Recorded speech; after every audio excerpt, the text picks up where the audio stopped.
You will not escape the silence at the end. Every number you count, every breath you take, is a narrowing corridor that leads toward a door you have never seen and cannot avoid. Tonight, you will lie awake with the questions you pretend not to ask, and each one will drag you further into the abyss you swore you would never face. You think of time as a straight line, your life as a sequence of days, each tethered to the next by memory, habit, and anticipation. But time has never been kind enough to remain simple. Physicists dismantled that illusion long ago. Einstein shattered the idea of simultaneity, proving that now does not exist in any universal sense. Your present moment is not the same as mine, nor as someone's across the planet, nor as the astronaut watching Earth shrink into distance.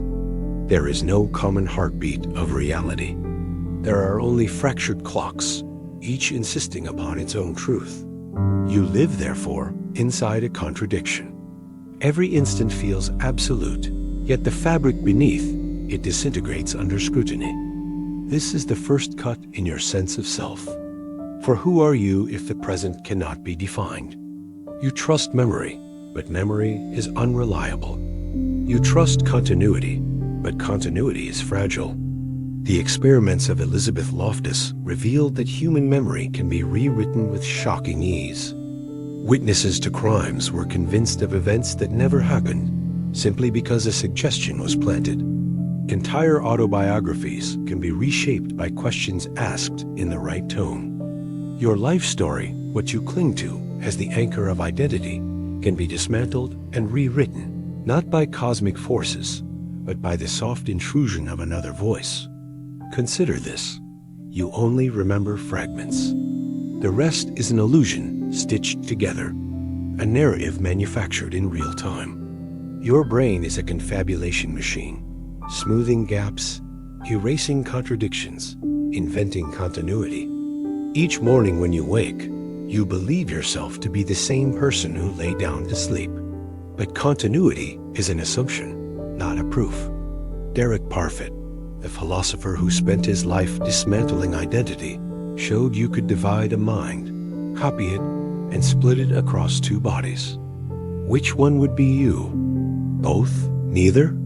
If you can be copied, then what is it that dies?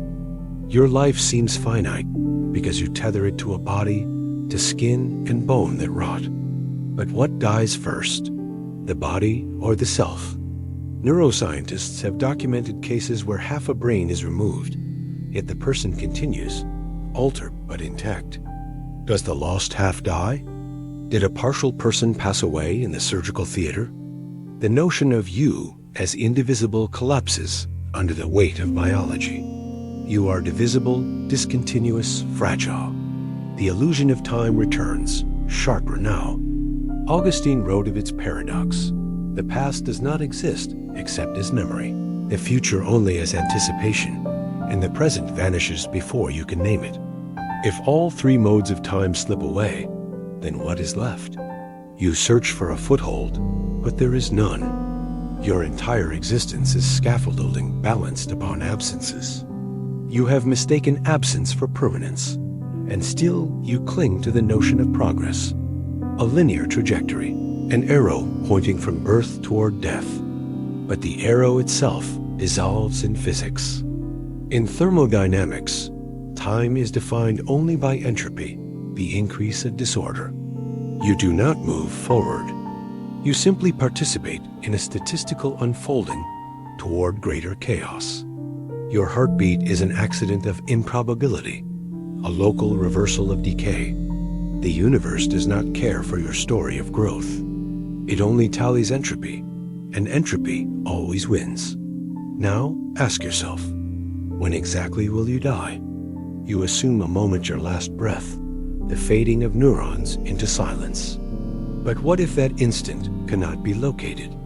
The philosopher Epicurus argued that death is nothing, for when you exist, death is not, and when death comes, you are not. Yet neuroscience complicates him. Death is not a cliff, it is a slope. Consciousness erodes by degrees. Anesthesia, coma, hypoxia. At what point is you extinguished? When awareness falters? When memory ceases? When the heart stops? Or do you die again every night, when consciousness folds into nothing, resurrected in the morning by chance? You think of sleep as safe, but it is rehearsal. Studies show that your sense of self fragments in dreams, flickering between identities, often forgetting who you were, where you are. If you can live entire lifetimes in the dreamscape, why do you trust this one to be more real? Descartes once doubted the world by suspecting a demon of deceiving him. But modern science gives you an even darker truth. Your own brain is sufficient deception. No demon is required. Now return to the beginning. You sitting here, reading these words. You trust this moment, but even now it is already gone. The light hitting your eyes traveled milliseconds, centuries, millions of years from stars already dead. Your present is stitched from ghosts of the past. You are always late to your own life. Every certainty you clutch the self, memory, continuity. Time itself dissolves into contradiction and decay. So here's the first question to keep you awake. If the present cannot be defined, your memories can be falsified, and your self can be divided, then what exactly is the you that imagines it will die? You call it free will, the ability to decide, to weigh, to choose. You believe you stand at a crossroads and select one path over another. But the experiments of Benjamin Libet shattered this illusion. Electrodes placed on the scalp revealed a strange anticipation, a readiness potential, a surge of brain activity that appeared several hundred milliseconds before a person reported consciously deciding to act. In other words, your brain had already made the decision, and your conscious mind arrived late, like a spectator claiming credit for a play it did not write. The conclusion is devastating. You are not the author of your actions, but the narrator arriving after the fact. Your awareness is a press release drafted by unconscious processes too fast and too deep for you to ever control. When you raise your hand, the motion has already begun. When you speak, the sentence was born in neural circuits long before you chose it. The will you treasure is nothing but a story written backward. Imagine the scale of this deception. Every achievement you claim, every mistake you regret, every moral choice you elevate is the core of your humanity, all in it decided beneath the threshold of awareness. Your sense of responsibility dissolves. Courts of law punish intent, but where is intent if your decisions are prepared before you feel them? Ethics demand accountability, but what does accountability mean when the actor is not even the one acting? You cling to the illusion because the alternative is unbearable. You are a puppet whose strings are hidden inside your own skull. This collapse of agency echoes in psychology. Daniel Wegner, in The Illusion of Conscious Will, cataloged how people attribute actions to themselves even when manipulated. Subjects guided by hidden forces, subliminal cues, external nudges, insisted they chose freely. You are not merely mistaken. You are engineered to be mistaken. The system of mind evolved not for truth, but for coherence. Your sense of freedom is the most exquisite lie evolution ever crafted. And so you return to the body. Every motion is orchestrated by muscles, reflexes, and feedback loops outside your control. Consider your heart. It beats without permission. Consider your breath. You may hold it for a moment, but soon the brainstem overrides you. Even the blink of your eye resists total mastery. You are a passenger riding a biological machine, convinced you hold the wheel, unaware the engine drives itself. But the collapse does not end there. Neuroscience offers darker insights. Split-brain patients, those whose corpus callosum was severed, reveal a divided will. One hemisphere acts, the other invents explanations after the fact. Show the left hand a command, and it moves. Ask the patient why, and the speaking hemisphere fabricates a reason, believing it true. If one brain can contain two wills, then what becomes of your unity? Which hemisphere is the real you? Both speak with conviction, both act with intention, and yet they are not aware of each other. Your self fractures into multiple narrators, each convinced of authorship. The consequences spiral outward.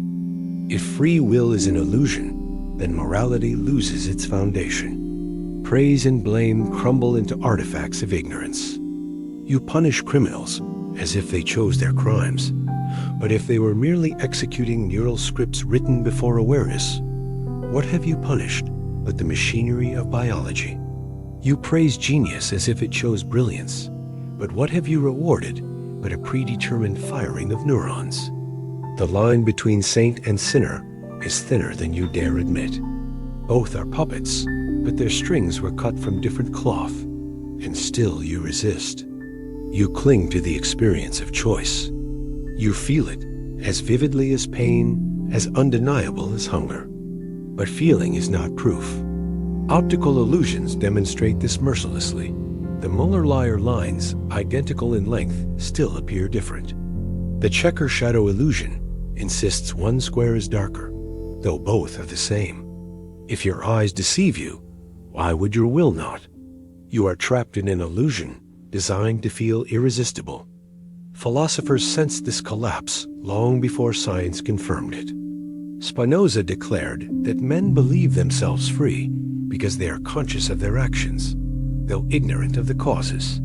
Schopenhauer sharpened it further. Man can do what he wills, but cannot will what he wills. You may choose between tea and coffee, but you cannot choose the desires that bend you toward one or the other. Every decision is an echo of prior conditions. Your genetics, your history, the electrical storm inside your brain. The trap deepens when you recall the infinite regress. If each choice is caused by something prior, then every action traces back endlessly. Your hand lifts the cup because you were thirsty. You were thirsty because your cells demanded hydration. Your cells demanded it because of chemical imbalances written by the laws of physics. Where in this chain is you? There is no point at which a sovereign self intervenes. There is only cause and effect, an unbroken sequence stretching back before your birth dot, and so the nightmare unfolds. Your entire life, every triumph, every failure, every act of cruelty or kindness was inevitable from the beginning. The Big Bang set the particles in motion, and those particles arranged themselves into the body you call yours. You mistake the inevitability for choice. The river cannot resist its flow, though it may twist and shimmer in the sunlight. You are that river, certain of your direction, but blind to the forces that carved the channel. Here, then, is the second question to keep you awake. If every choice was decided before you felt it, then what part of you ever decided to live at all? You believe in memory as the architecture of self. Without it, there would be no past, no continuity, no I persisting from one moment to the next. But memory is not a vault. It is not a photograph stored in perfect detail, waiting to be retrieved. It is an act, a performance, a reconstruction carried out each time you recall. And each time you recall, you rewrite. The very act of remembering corrupts the memory, bending it toward the present context, toward your current emotions, toward the story you prefer to tell. You do not retrieve your past, you invent it. Elizabeth Loftus demonstrated this fragility with brutal clarity. In one study, she convinced participants that they had been lost in a shopping mall as children, despite the event never having occurred. The suggestion, repeated and reinforced, became indistinguishable from authentic recollection. People swore it had happened, felt emotions tied to it, even embellished details no one had provided. Memory is not truth. It is suggestion sculpted into conviction. If you can be tricked into recalling what never happened, then what is the worth of your life story? Every milestone you remember, your first kiss, the sound of your mother's voice, the smell of a childhood home, may already be rewritten, altered by time, reshaped by desire, corroded by trauma. Memory is not the foundation of self, but the erosion of it. You are a creature built upon distortion, deceived by your own inner archive. Consider trauma itself. Post-traumatic stress disorder is the proof that memory does not rest. It invades. It forces fragments to repeat, looping images and sounds as though they are still unfolding. For those afflicted, the past never died. Neuroscience reveals why. Traumatic memories are stored differently, with heightened amygdala activation, bypassing normal contextualization. In other words, the past is not past at all. For the traumatized, time collapses. The nightmare continues eternally, replayed not in history, but in the living present. If this is possible, then how can you trust that your normal memories remain where you think they are silent, stable, untouched? And even when memories remain, they do not belong solely to you. In collective memory, entire societies rewrite their pasts. Nations craft myths, erase atrocities, embellish victories. What you call history is often propaganda cemented into textbooks. Consider the Holocaust deniers who attempt to overwrite one of the most documented events of the 20th century. Consider empires that glorify conquest while erasing genocide. If whole civilizations are vulnerable to false memory, why would you, a single brain, be immune? The paradox deepens. You depend on memory to establish reality, but memory itself is reality's greatest enemy. The philosopher Friedrich Nietzsche once wrote that blessedness might be found in forgetting, for memory is the weight that crushes. Yet even forgetting is not clean. You forget not by erasing, but by overwriting. Each lost detail is buried under layers of newer narratives. What you call forgetting is the construction of fiction so complete that you no longer sense what they replaced. This instability of memory threatens even your present identity. Who are you if your memories shift? Patients with dementia are a haunting mirror. As neurons die and synapses fail, the story of self unravels. Loved ones become strangers. The familiar becomes incomprehensible. You can watch a person alive in body dissolve into nothingness, not because the body failed, but because the memories holding the self together disintegrated. The body without memory is not a person. It is an empty vessel, and yet even here there is no safety. Neuroscientists exploring memory consolidation found that each time a memory is recalled, it becomes plastic again, vulnerable to change before being stored anew. To remember is to risk alteration. This means every cherished memory, the voice of a lost parent, the day your child was born, the moment of triumph you cling to, is unstable, mutable, degrading every time you recall it. Your identity erodes with every act of nostalgia. The horror becomes recursive.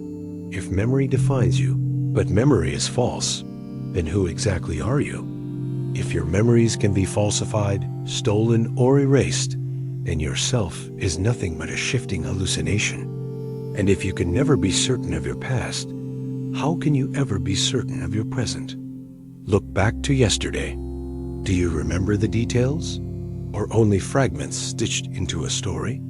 How many of those fragments are true? How many were borrowed from television, from conversation, from dreams? Research shows people often confuse memories of imagined events with memories of lived ones. The boundary between real and false collapses quietly, invisibly. You may already believe things about your life that never occurred. Perhaps you already carry ghosts that never lived, and so the floor beneath you cracks.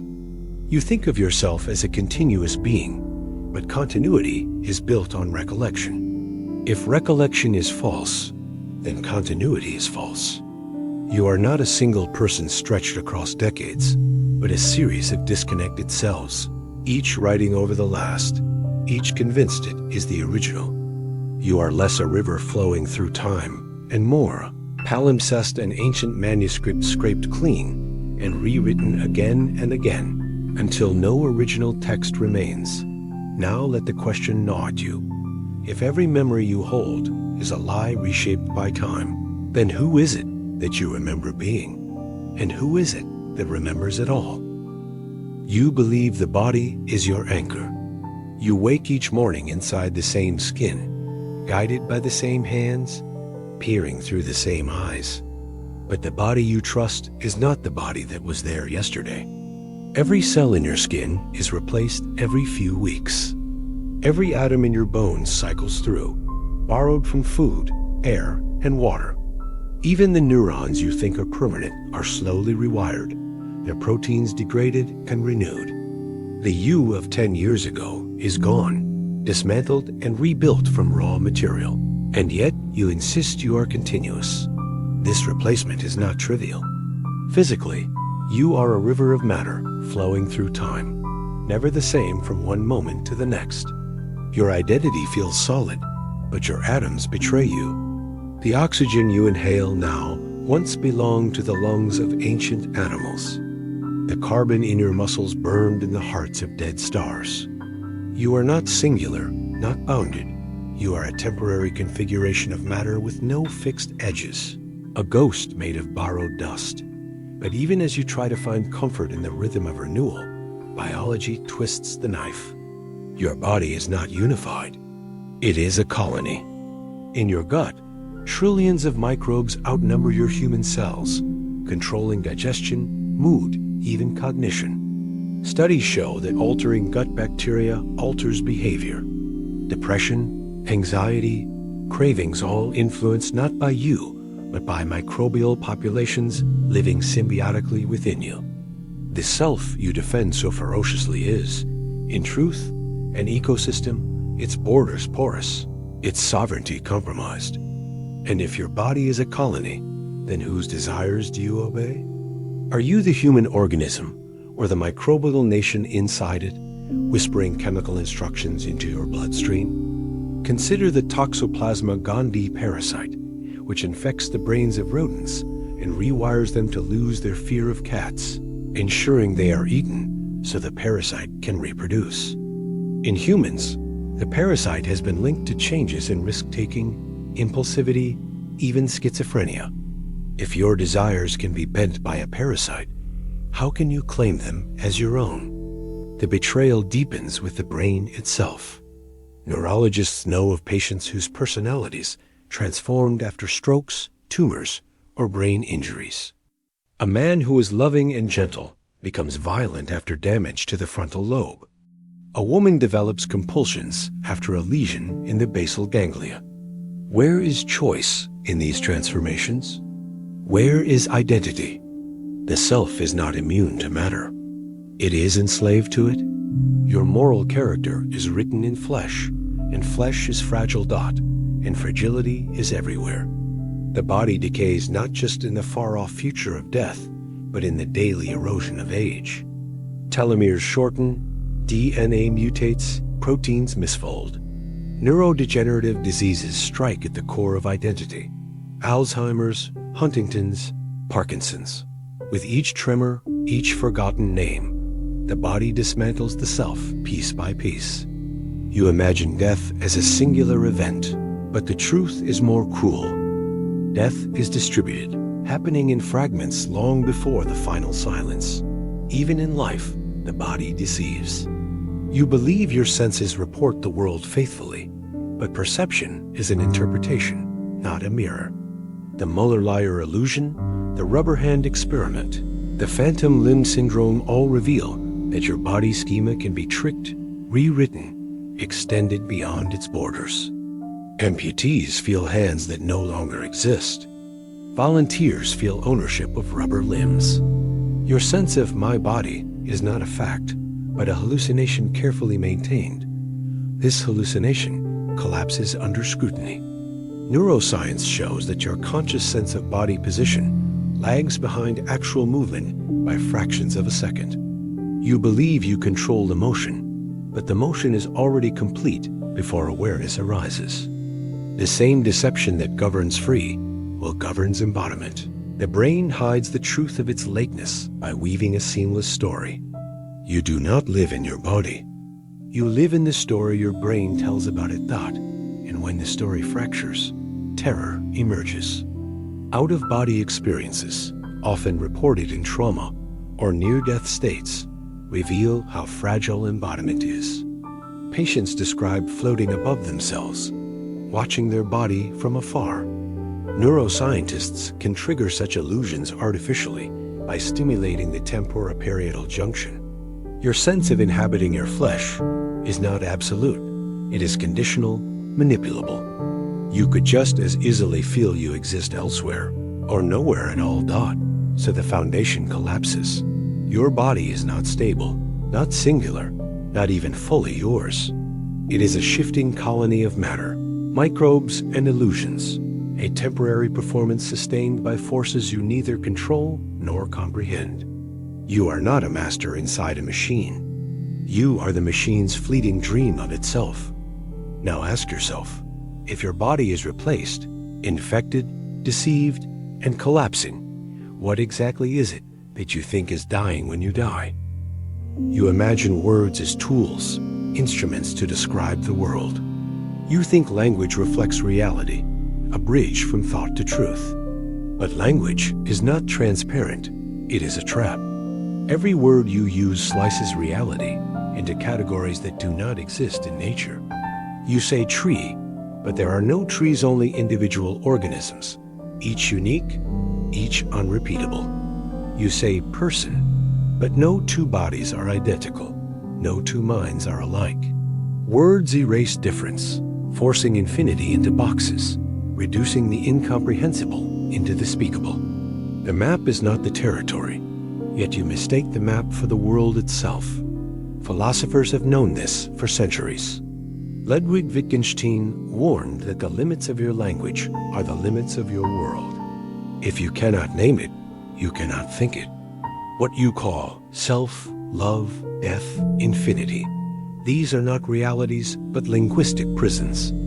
The words corral your thoughts, narrowing the possibilities of what you can even imagine. You are confined not only by your body, but by the grammar of your tongue. Consider how language distorts time. In English, you say, I will die, as if death lies in the future. But some languages treat death differently, speaking of it as though it already exists, as though the future is simply a waiting room for what is already real. In Hopi, time itself is not segmented into past, present, future, but into the manifest and the unmanifest. In Mandarin, tense is optional. You may speak without specifying when. The way your language shapes time alters how you think of yourself. What you call destiny in one tongue becomes inevitability in another. Your fear of death may not be universal. It may be an artifact of syntax. And yet the trap tightens. Neuroscience shows that language does not merely describe perception. It shapes it. In experiments, Russian speakers, who have distinct words for light blue, goluboy, and dark blue, sini, are faster at distinguishing shades than English speakers. The categories of language alter the speed of thought itself. If your words can accelerate perception, they can also limit it. How much of reality have you never seen, simply because your language lacked the word? But it cuts deeper. Language infects memory. Studies reveal that the verbs used to describe an event alter how witnesses recall it. Ask one person how fast a car was going when it hit another, and another how fast when it smashed, and you will find two different speeds reported. A single word reshapes an entire recollection. If memory is already fragile, language is the scalpel that mutilates it further. And still you cling to words as if they anchor reality. But notice how often they fail. You say love, but what does it mean? Biochemistry defines it as oxytocin, dopamine, vasopressin. Literature paints it as sacrifice, passion, or madness. Psychology classifies it into attachment styles. The same word masks entirely different realities, collapsing complexity into an illusion of unity. You believe you understand, but you only share the word, never the experience. The same with self in English. It is singular, I, But in Japanese, there are multiple pronouns for self, shifting with context, hierarchy, and intimacy. The I you speak is not fixed. It is a performance tailored to situation. What you call identity is language-dependent, a mask that changes with every sentence you utter.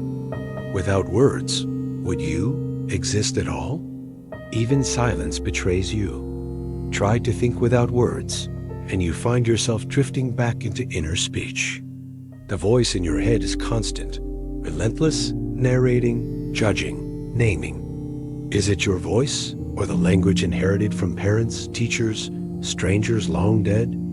The words you use were given to you. You did not create them. The very core of your thoughts is borrowed.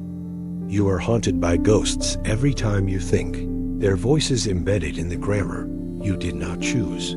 This parasite of language grows more insidious with abstraction. Try to define infinity, and you collapse into contradiction. Try to define death, and you find only metaphors. Words stretch toward the unspeakable, but never touch it. Your vocabulary promises mastery, but delivers blindness. You confuse naming with knowing, but to name is to mutilate. And if words distort, then what of this very text you are reading? Do you imagine you are receiving truth? You are only receiving carefully arranged signs, letters that trigger patterns in your brain, illusions of meaning that feel inevitable, but are contingent, fragile, and false. Even these sentences betray you. They dismantle illusions using illusions, twist language against itself in a recursive spiral that has no escape. You cannot think outside of it. So the self, already fractured by memory and body, collapses further under the weight of words. You are not what you feel, not what you remember, not what you choose. You are what you say, and what you say is never true. Now sit with this question. If every thought you have is written in words you did not invent, then who exactly is speaking inside your head? You imagine time is a steady current, carrying you forward in one direction, from birth to death, from origin to ending. But physics has shown you that this current is not real. In Einstein's relativity, time is not universal. A second for you is not a second for someone moving at a different velocity, or for someone caught in a stronger gravitational field. The astronaut circling above Earth ages more slowly than you. The clock on a mountaintop ticks faster than the one at sea level. Time fractures. There is no shared now. The consequence is unbearable. The present is local, not global. When you say, this moment, you are speaking of something that does not exist anywhere else. Time is not a river sweeping all things forward together. It is a tangled landscape where events are stitched differently depending on your position. In relativity, time is space-time, a dimension like length or width.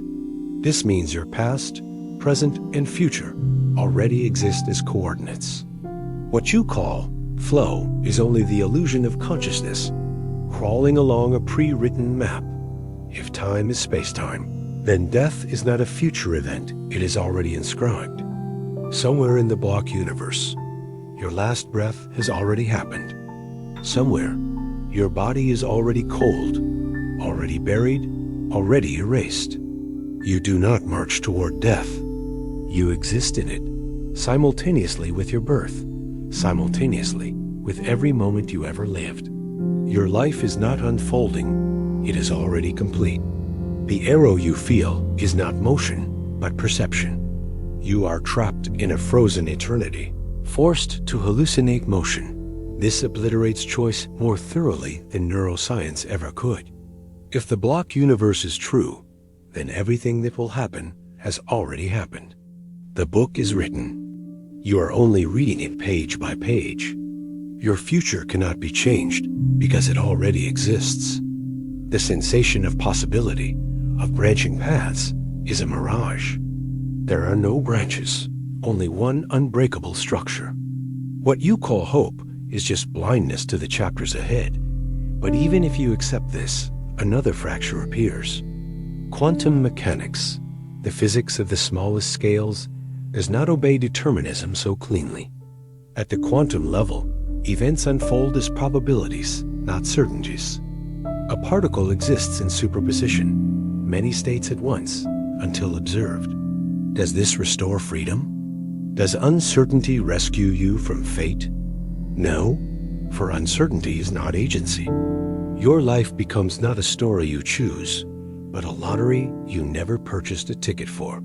Your identity collapses into randomness, your death into probability, and worse still, the many worlds interpretation. If every quantum event branches into multiple universes, then there are infinite versions of you dying in infinite ways, at infinite times, all equally real. You cannot cling to the comfort of your life, for there is not one. There are countless yous, diverging endlessly, most of them already dead. Which one is you? Which one ends? When you speak of yourself, you name not one entity, but an infinity of shadows, most of them extinguished in silence. Philosophers have long sensed the instability of time. Augustine confessed, "What is time? If no one asks me, I know. If I wish to explain, I know not." He recognized the paradox. The past is gone, the future not yet. The present vanishes the instant you name it. Time is built of nothing. You rely on nothing to define your existence, and yet you cannot stop measuring it. Clocks tick, calendars turn, and each measure feels absolute. But even clocks betray you.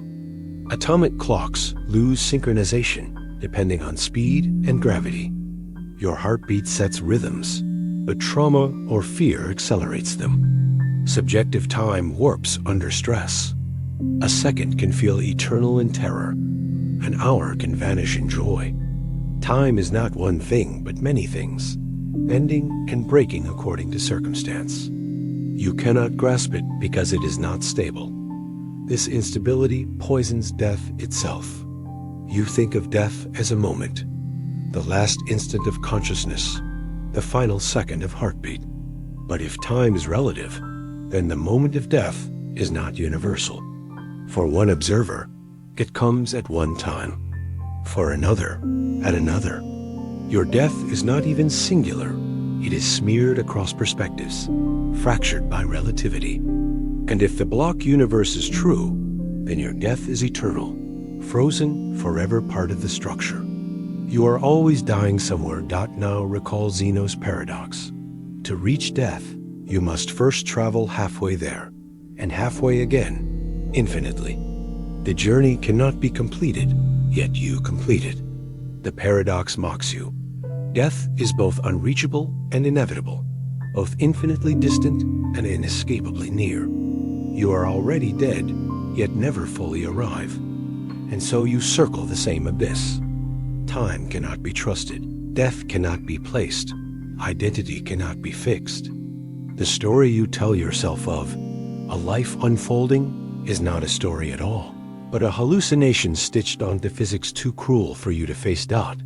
So here is your next unanswered wound.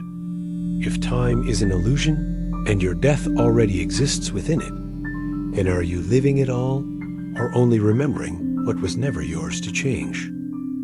You wake each morning, convinced that you are the same person who closed their eyes the night before. You trust continuity. You imagine that a thread of self connects the child you were, the adult you are, and the corpse you will become. Yet the thread is a story, not a substance.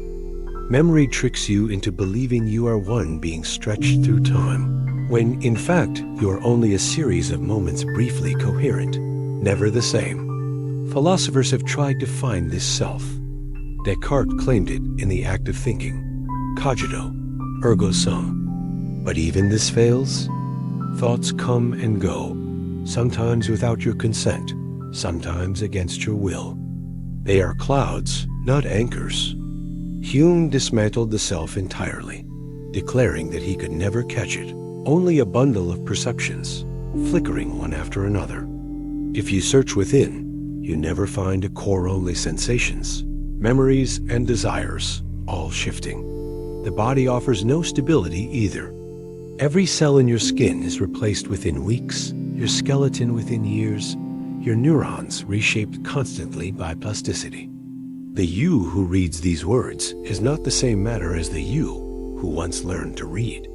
You are a ship of Theseus, rebuilt plank by plank, but still calling itself the same ship. Where, then, is the captain? Who is steering? Death exposes this emptiness. If there is no continuous self, then what is it that dies? A momentary arrangement of matter and memory ceases, nothing more. Yet you grieve as though an essence is lost. Perhaps this grief is misplaced. Perhaps nothing endures long enough to be lost at all. But the illusion itself is not harmless. It binds you to suffering. Because you believe in a single, continuous I, you fear death as annihilation. You imagine a candle being blown out. Yet if identity is already broken, already a series of flickering frames, then death is only the last flicker, no different from all the others. You were never whole enough to be destroyed.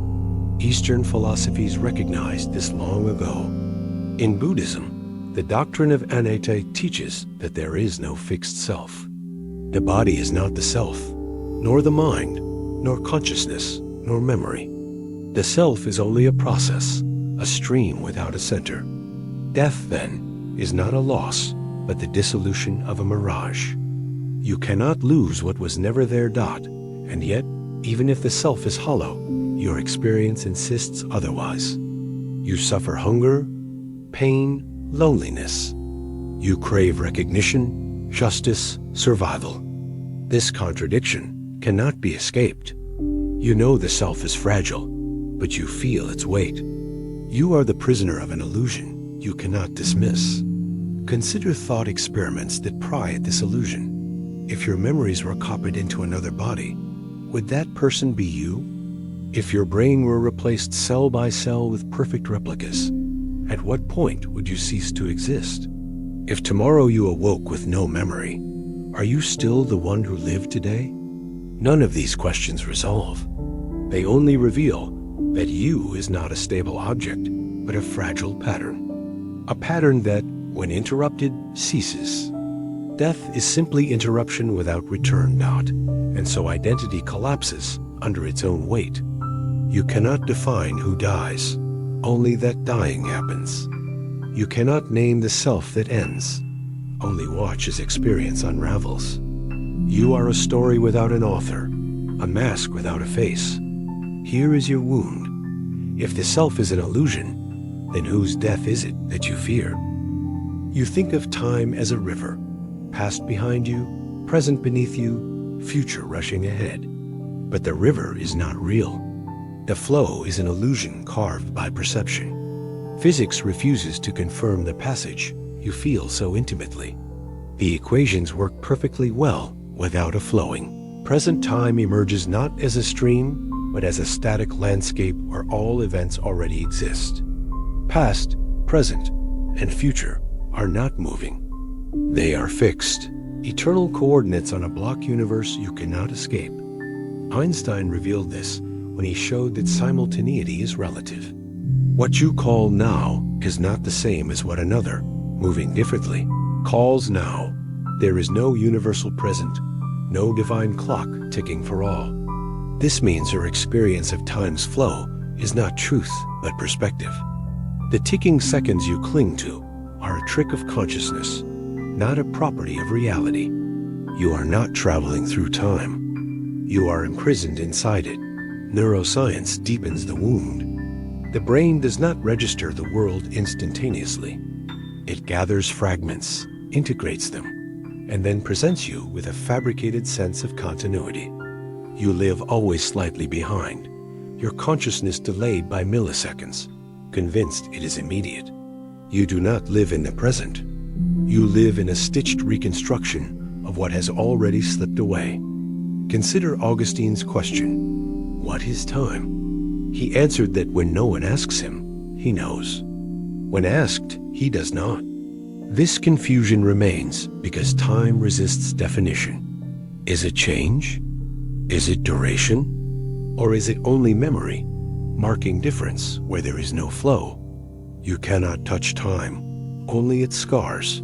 If time is a block, then your life is already carved into it.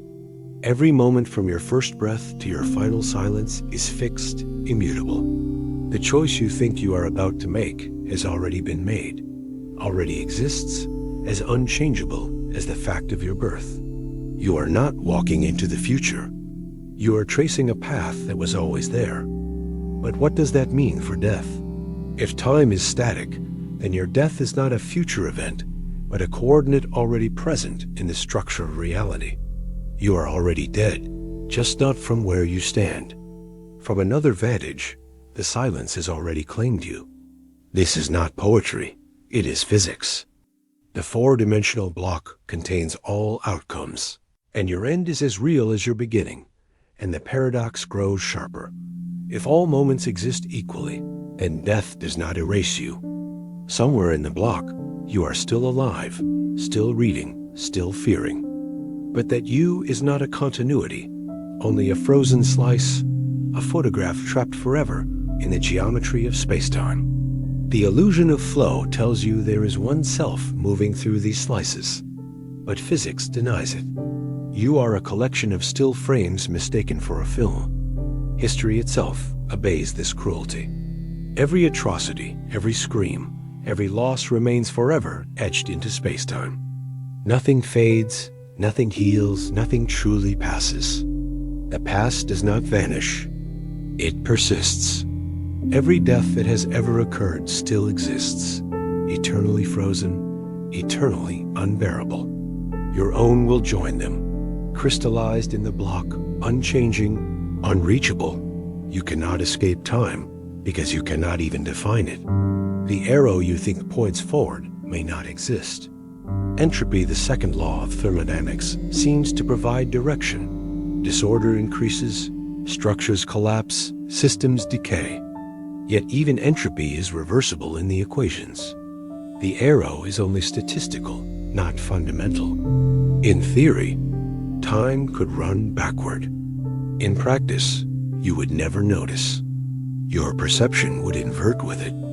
Even your awareness of time's direction is a fragile construct, so you inhabit a world where time is both everything and nothing, felt with unbearable weight, yet denied by mathematics. Remembered as a flowing stream, yet exposed as a frozen sculpture. You do not move forward. You never have. You are pinned, like an insect in glass, to a coordinate you cannot leave. This is the cage you live in. Not the future awaiting you, but the eternity already enclosing you. You call it passing time, but it does not pass. It imprisons Dot, so tell me, if time has already ended for you, why do you still believe you are moving? You believe memory is a record, a faithful archive of what has happened, a map of who you are. But memory is not an archive. It is a fabrication. Each recollection is rewritten every time you recall it, altered by suggestion, by expectation, by the emotional state you carry into the moment of remembering. You are not retrieving the past. You are inventing it anew.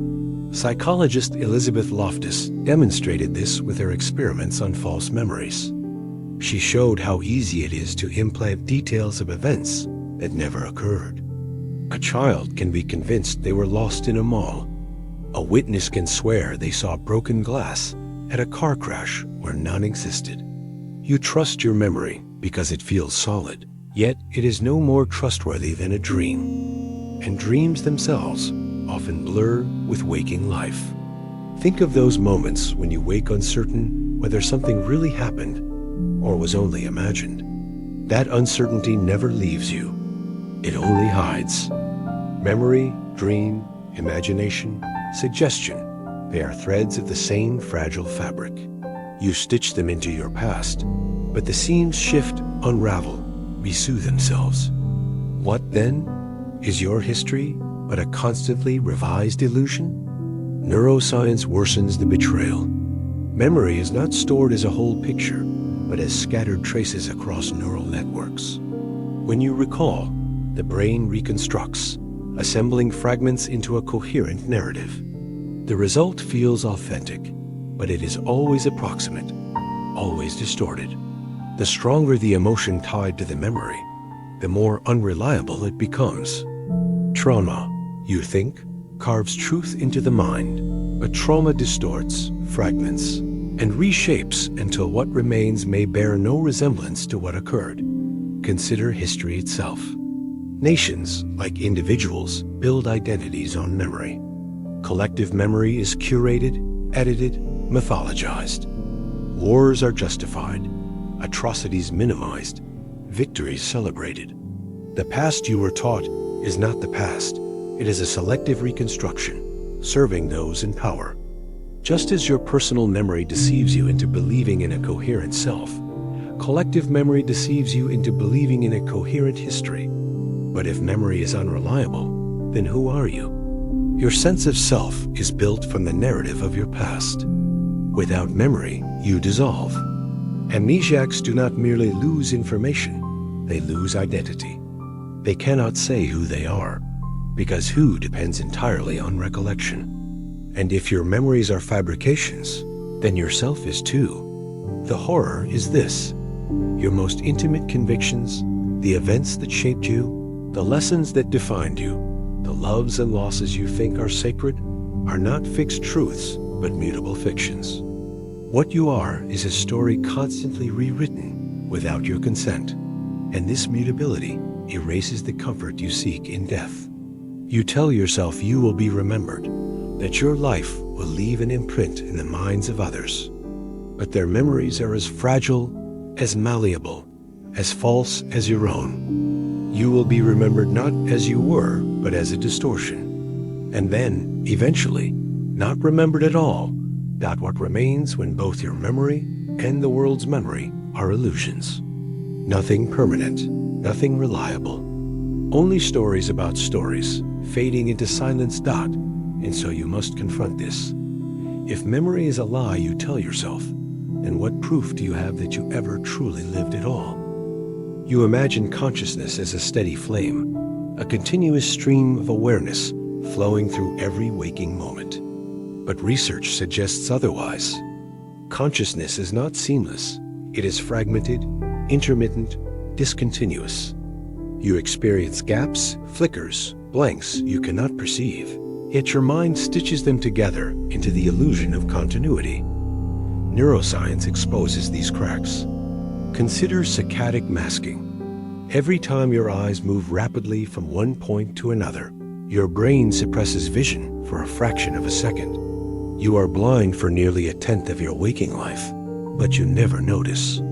Consciousness fills the void with seamless perception. You trust the illusion because it is all you are allowed to experience. Or think of change blindness. In experiments, large changes in a scene occur unnoticed because attention is diverted. You believe you are aware, but awareness is partial, selective, blind to most of what surrounds you. Consciousness is not a light illuminating reality. It is a spotlight flickering on and off, illuminating fragments. Leaving the rest in darkness. Philosophy has struggled for centuries to grasp what consciousness is. Descartes anchored existence on it. I think, therefore I am. But if thought itself is discontinuous, if awareness is a patchwork of gaps, then what exactly is this I that exists? David Chalmers framed it as the hard problem. Why is there something it feels like to be you at all? No equation explains why neural firings produce subjective experience. No theory closes the gap between matter and awareness. And yet even this experience may not be as stable as it seems. Split brain studies revealed that severing the corpus callosum produces two streams of consciousness within one skull. Two selves inhabiting one body, each unaware of the other. Which one is you? Both? Neither? Consciousness, the thing you think defines you, can be divided, fractured, duplicated. It is not unity. It is a fragile coordination. Sleep strips it away. Every night you cease. Dreams arise fractured, illogical, stitched from memory and desire, but they too vanish. There is no guarantee that the self who wakes is the same self who fell asleep. Only the illusion of continuity, sustained by memory, itself unreliable. Death may be indistinguishable from the moment before waking, except without return dot. And then there is anesthesia, a practiced erasure of awareness. For hours, you do not exist. No experience, no passage, no continuity. The lights go out and return, and you believe it was instantaneous. If non-existence can engulf you so completely in life, what confidence do you have that death will be any different? Consider also near-death experiences, often reported as tunnels, lights, encounters. Neuroscience explains them as dying brain phenomena. Oxygen deprivation, neural storms, hallucinations of a cortex in collapse. The profound truth people bring back is likely nothing more than a biological malfunction. Consciousness invents meaning, even as it dissolves. The unsettling conclusion is this: consciousness is not a given, not a solid ground. It is fragile, fractured, interruptible, and inexplicable. It comes and goes, flickers and fades, without explanation, without guarantee dot, and so your greatest certainty that you are aware becomes your deepest vulnerability. You may not even be conscious in the way you think you are. You may only be a scattered series of impressions, stitched together by a mind desperate for coherence dot. So ask yourself this, as you stare into the darkness between each thought. If consciousness is only a flicker, what remains of you in the void between the flames? You trust words because they feel like bridges, solid structures, connecting your inner thoughts to the outer world. But language is not a bridge. It is a maze. Every word you speak carries ambiguity, history, distortion. You do not express truth through language. You bury it beneath layers of symbols that never perfectly align with what they signify. Philosopher Ludwig Wittgenstein declared, "The limits of my language mean the limits of my world." You live inside those limits, mistaking the map for the territory. Words like self, time, life, death feel precise, but they are placeholders for experiences too vast, too fractured, too contradictory to be contained. You are imprisoned in a prison built of signs, pointing endlessly to one another, but never to the thing itself. Consider the word death. You use it as though it names a single reality. But does it mean the cessation of heartbeat, the stopping of breath, the silence of brain activity, or the irreversible loss of identity? Different cultures, different sciences, different laws, all define it differently. The word collapses under scrutiny. You cling to it as a certainty, but it is a shifting definition, nothing more. Language also deceives through categories. You believe you divide the world accurately by naming it, yet these categories are arbitrary. Where does night end and day begin? At what point does a collection of grains become a heap? This is the Sorites paradox, the slipperiness of boundaries. Words pretend to draw sharp lines across reality, but the lines exist only in your head, and worse. Every time you name something, you kill part of its reality. A tree becomes merely tree, not the countless processes of photosynthesis, the colonies of insects inhabiting it, the centuries of growth it endured. The word reduces complexity into a coffin of syllables. You do not see the thing itself, you see only the words stamped across it. History is written in this reduction. Entire peoples vanish beneath the words used to describe them. Savages, barbarians, outsiders, categories that justified conquest and slaughter. Language is not innocent. It distorts perception, reshapes memory, and sanctifies violence. Even now, the narratives you consume about nations, wars, and identities are constructed from words arranged to conceal as much as they reveal. Psychology shows how deeply this deception runs.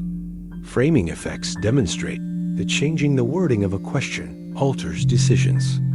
People are more likely to accept a medical procedure if it has a 90% survival rate than if it has a 10% mortality rate, though the meaning is identical. Words bypass logic, manipulating emotion, sculpting thought.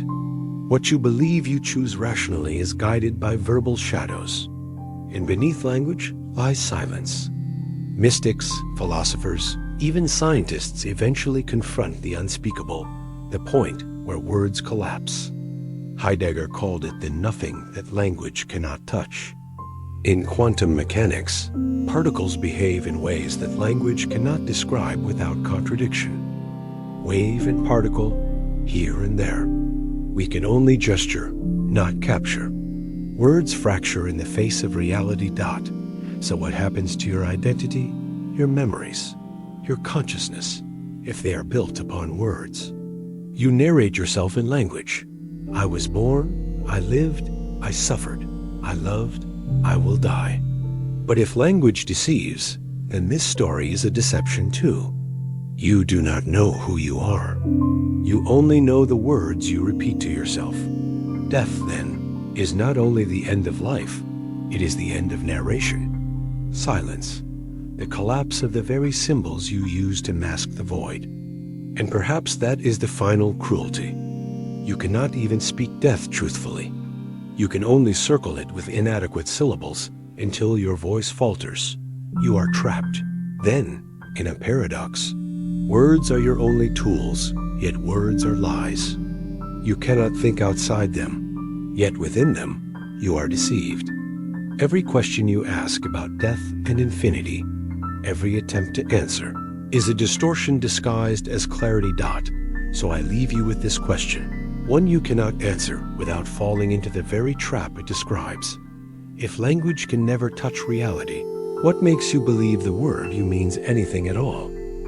You believe infinity is a concept you can hold, a word that stretches far enough to cover what you cannot count. But infinity is not large, it is the absence of measure.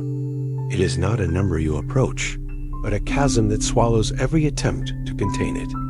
The more you stare into it, the less you understand what it is you are staring at. Georg Cantor, the mathematician who tried to tame infinity, discovered its cruelty.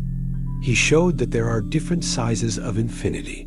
The infinity of counting numbers, the larger infinity of real numbers, the still larger infinities beyond. No matter how far you climb, infinity rises higher. You cannot reach it. You cannot even begin. Cantor himself descended into madness under its weight, confined to an asylum, consumed by the very concept he exposed. And yet, infinity infects everything. Space stretches outward with no boundary you can point to. Time extends backward and forward without end. Between any 2 points, no matter how close, lies another and another and another. You cannot escape infinity because it hides inside the finite. Even the smallest slice of reality contains an unending abyss. Consider Zeno's paradoxes. To cross a room, you must first travel half the distance, then half the remainder, then half again. An infinite number of steps, all before you arrive. Movement should be impossible, yet you walk across the room without noticing the infinity beneath your feet. Infinity mocks your intuition, making your simplest actions incomprehensible. Physics offers no refuge. Cosmology cannot say whether the universe is finite or infinite. If it is infinite, then there are infinite versions of you, reading these words in infinite variations, spread across endless space. Every possibility exists, repeated without number, making your choices irrelevant. If the universe is finite, then what lies beyond its edge? Another infinity, waiting. You cannot escape the question. Even death is infected by infinity. What does it mean to be gone forever? You can imagine minutes, hours, centuries, but eternity is not time multiplied. Eternity is the collapse of time itself, a duration without end, a silence without measure. To not exist for an hour, you can imagine. To not exist for infinity, you cannot. Your mind recoils, unable to picture it, yet that is the reality awaiting you. And mathematics, your purest language of certainty, becomes unstable at infinity. Divide by zero, and numbers spiral into incoherence. Approach the singularity at the center of a black hole, and equations collapse. Infinity is not a quantity, it is the fracture point where thought itself disintegrates. But here lies the true terror. Infinity does not need you. You will end, your world will vanish, humanity itself will disappear, and still infinity will stretch, indifferent, unreachable, untouched. Your death is nothing to infinity, because infinity cannot notice, cannot care, cannot end. You cannot even say that infinity exists in the way other things do, because existence itself may not apply to it.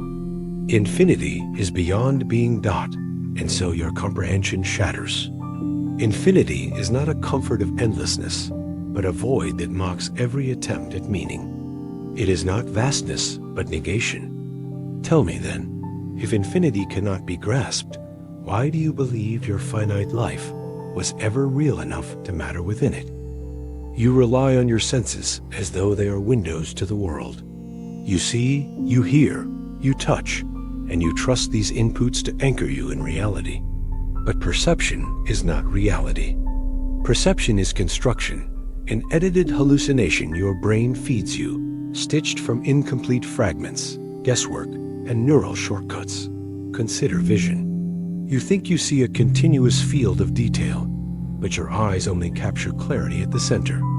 The rest is blur, filled in by assumption. Even color is not real. It is interpretation. The world has no redness, no blueness. It has only wavelengths. Your brain translates these into sensations that feel solid, but exist nowhere outside your mind. Illusions prove this. A line appears longer or shorter, depending on its context. A color shifts depending on what surrounds it. The dress, was it black and blue, or white and gold? Millions of people saw the same image and swore by different realities. Which one was truth? Neither. Both. Perception is a negotiation, not a mirror. Audition betrays you too. The McGurk effect shows that what you hear can be altered by what you see. The sound is fixed, but your brain changes it to match the visual. You cannot trust your ears any more than your eyes. Touch? Phantom limb syndrome proves otherwise. Amputees feel sensations in limbs that are no longer their pain, heat, movement. The body insists on perceiving what does not exist. The brain is not reporting reality. It is fabricating coherence. And beyond illusions, perception is edited by attention. You notice only fragments of what surrounds you. A gorilla can walk through a basketball game, and you will not see it, because you are counting passes instead. What you call reality is a narrow spotlight, the rest fading into darkness. Philosophy knew this long before neuroscience. Kant argued that you do not perceive the world as it is, but only through the structures of your mind space, time, causality. You cannot know the thing in itself. You can only know the appearance your mind generates. Reality itself is forever inaccessible. So what does this mean for your life, your death? If perception is construction, then what you have lived has never been direct contact with reality, only hallucination. You are not losing the world at death. You never had it. You are only ever staring at a mask, a filtered performance staged by your brain, already divorced from truth. And worse, when you die, perception collapses entirely. The construction halts. The hallucination dissolves. The fragile coherence you called world ends, revealing not reality, but nothing at all. There is no final unveiling, no lifting of the veil. Only silence where perception once pretended to connect you. The horror is that you cannot even know whether reality exists at all. Perhaps there is no thing in itself. Perhaps everything world, matter, self is only hallucination without a source. You are left with nothing but recursive doubt. And so you must face the unanswerable question. If all you have ever known is illusion, What makes you believe there is a reality waiting behind it when you die? You live by clocks, by calendars, by the ticking that reassures you of order. Time feels steady, linear, reliable. Yet the closer you look, the more it warps and twists until it collapses into paradox. Subjective time is your first betrayal. A minute under scalding water feels infinite. An hour in ecstasy vanishes like smoke. Childhood summers stretch endlessly, yet adult years evaporate in a blur. Memory compresses and distorts duration. You do not measure time. Time manipulates you. Physics deepens the wound. Einstein showed that time is not absolute but relative.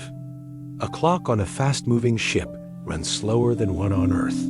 Gravity bends time, stretching it near massive objects. The universe does not agree on a single now. What feels like the present is a local illusion. Somewhere else, the same moment has not yet arrived or has already passed. Worse still, time itself may not be fundamental. Some physicists argue it is emergent, a byproduct of deeper processes. If this is true, then death is not a transition through time, but a dissolution of time itself. What does it mean to end, if before and after are illusions? Philosophers like Augustine admitted time is unspeakable. He knew what it was until he tried to explain it. Your mind insists on past, present, future, yet these categories collapse under scrutiny. The present cannot be grasped. It slips away the moment you point at it. The past is memory, fragile and changing. The future is projection, often wrong. None of it exists in any stable sense. And yet your terror of death is built upon this unstable scaffold. You fear a future where you no longer exist. But if the future itself is illusion, what is there to fear? Perhaps death is not a vanishing into eternity, but an exposure that you were never moving forward at all, only floating in a timeless sea. Still, this offers no comfort, because eternity is worse. To imagine no time is to imagine no change, no progression, no difference.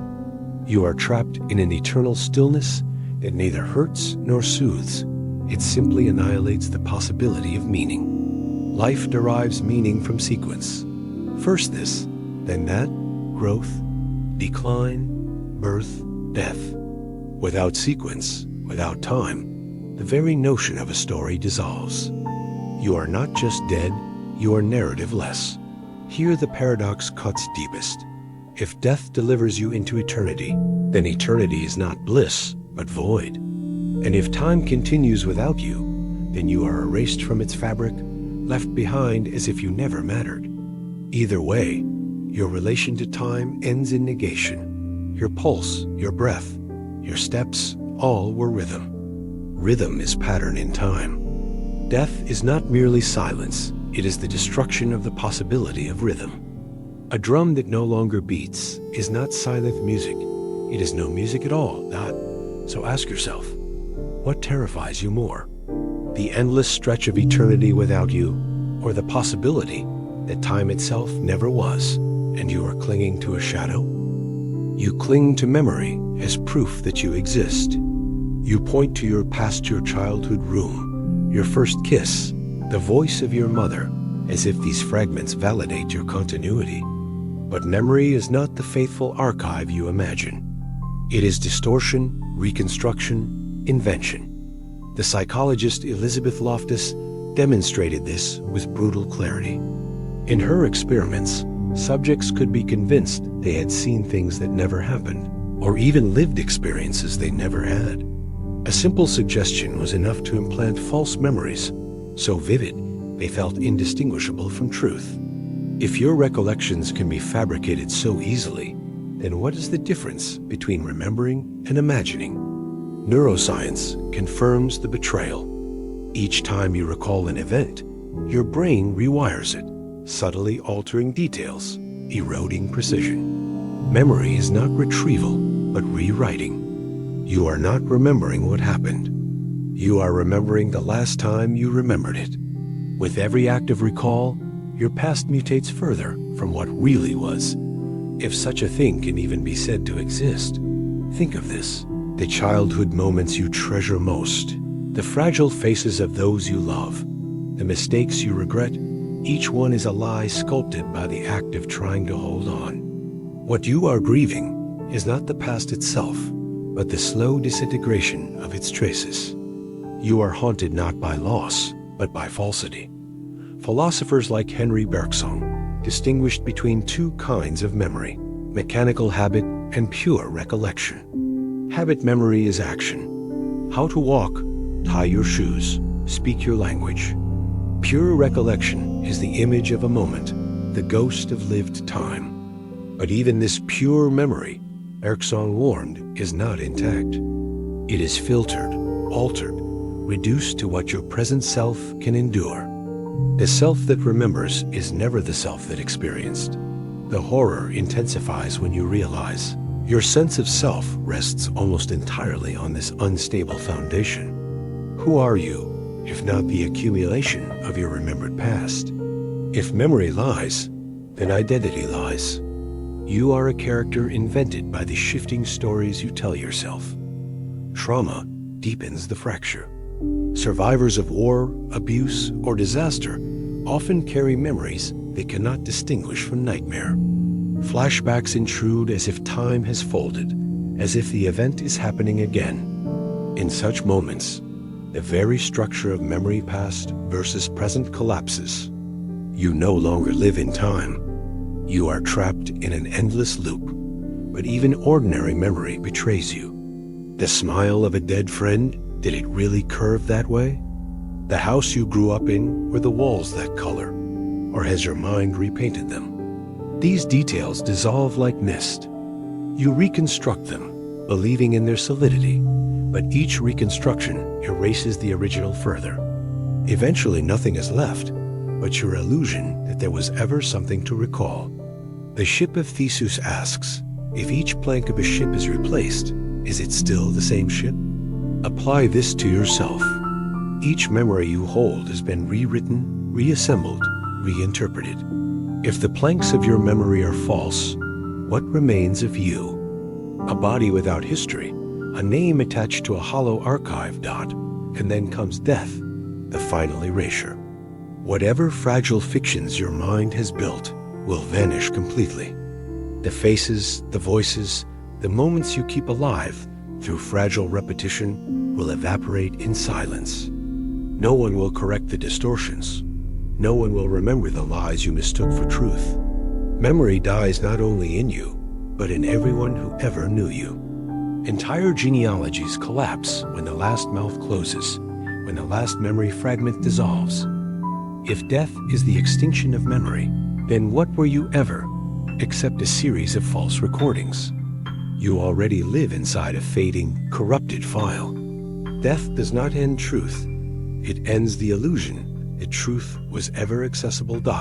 So what terrifies you more? The inevitability that all memory will vanish, or the possibility that it was never real to begin with? You comfort yourself with numbers. They give structure to the chaos. One day follows another. 10 fingers count the objects you hold.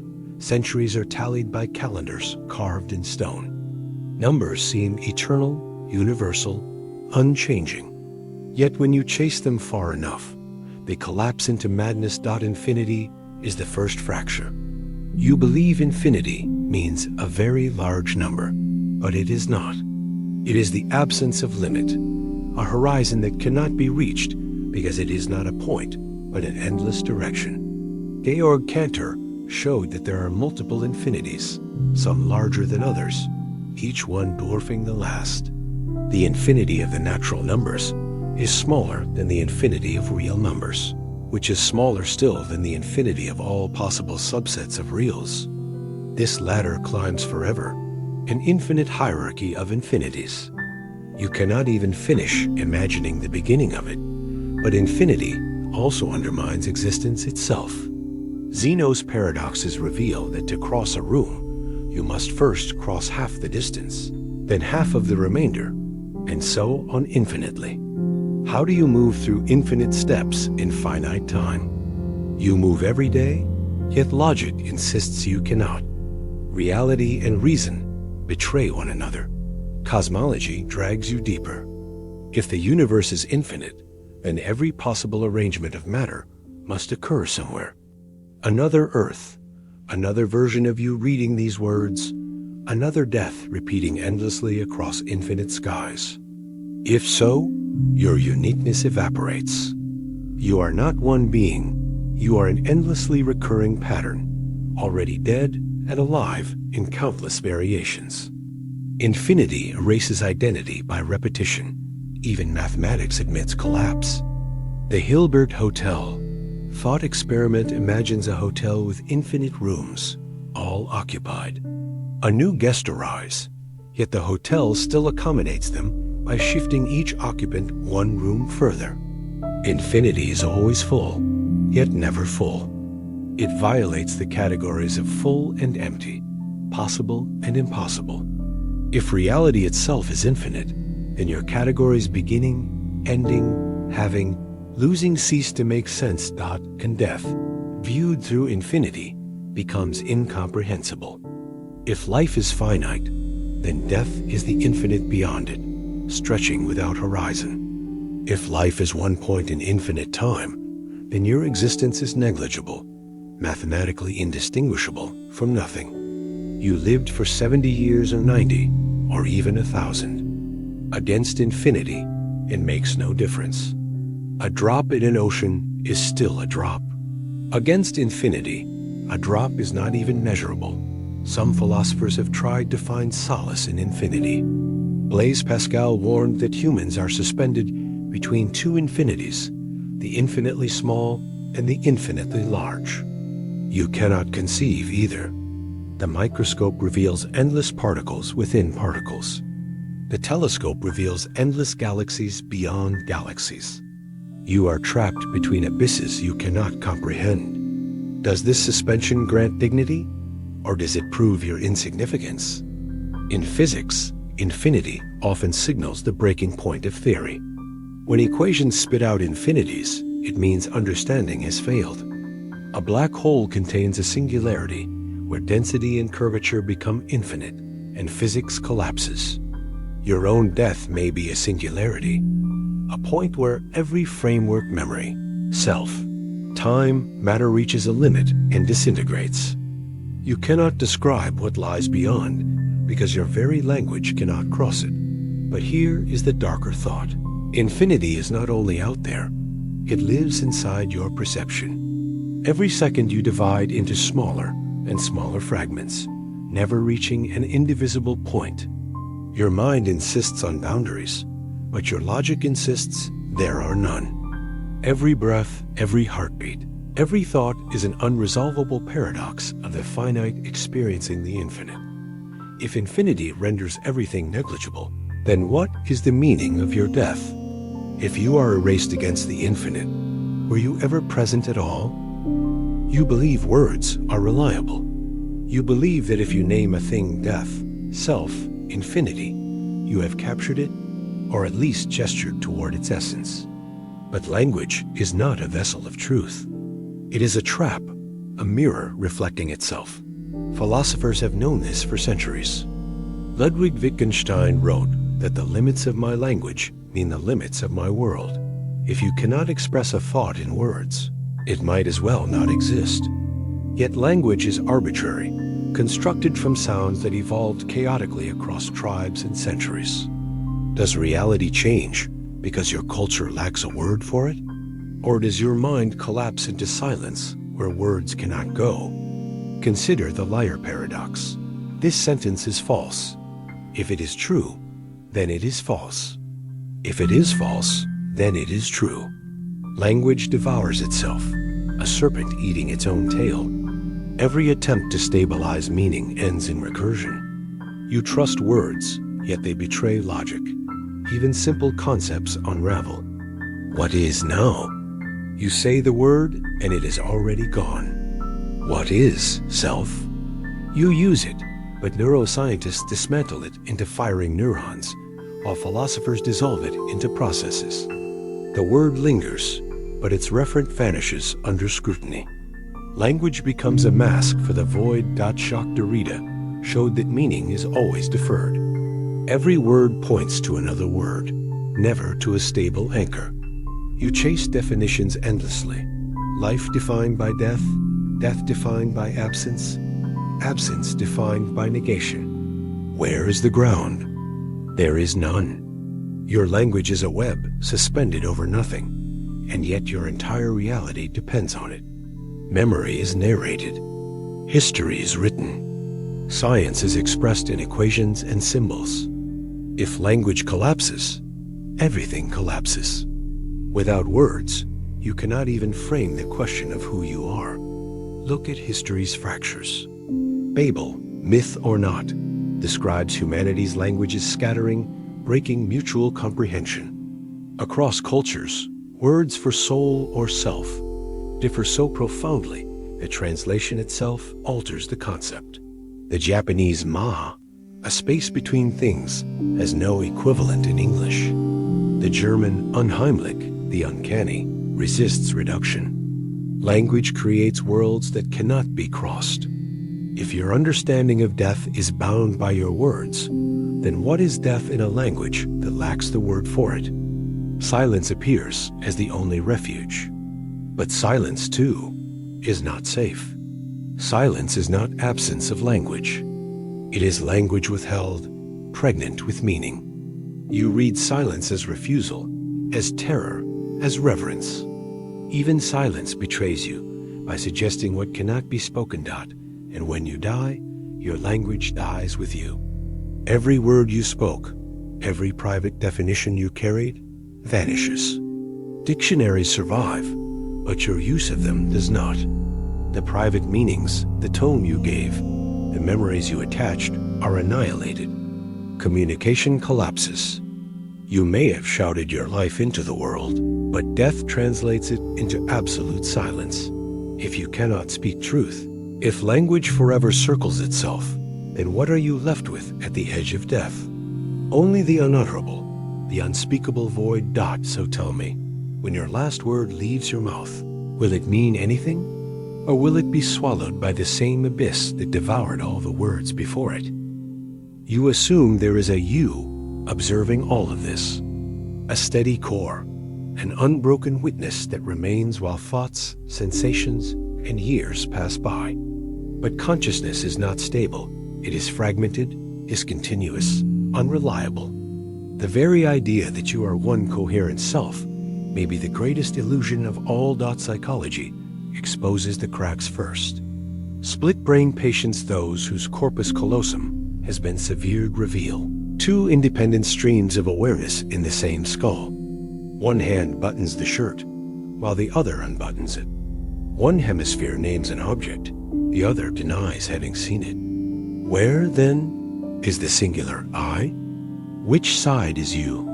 Meditation and neuroscience converge on a darker discovery.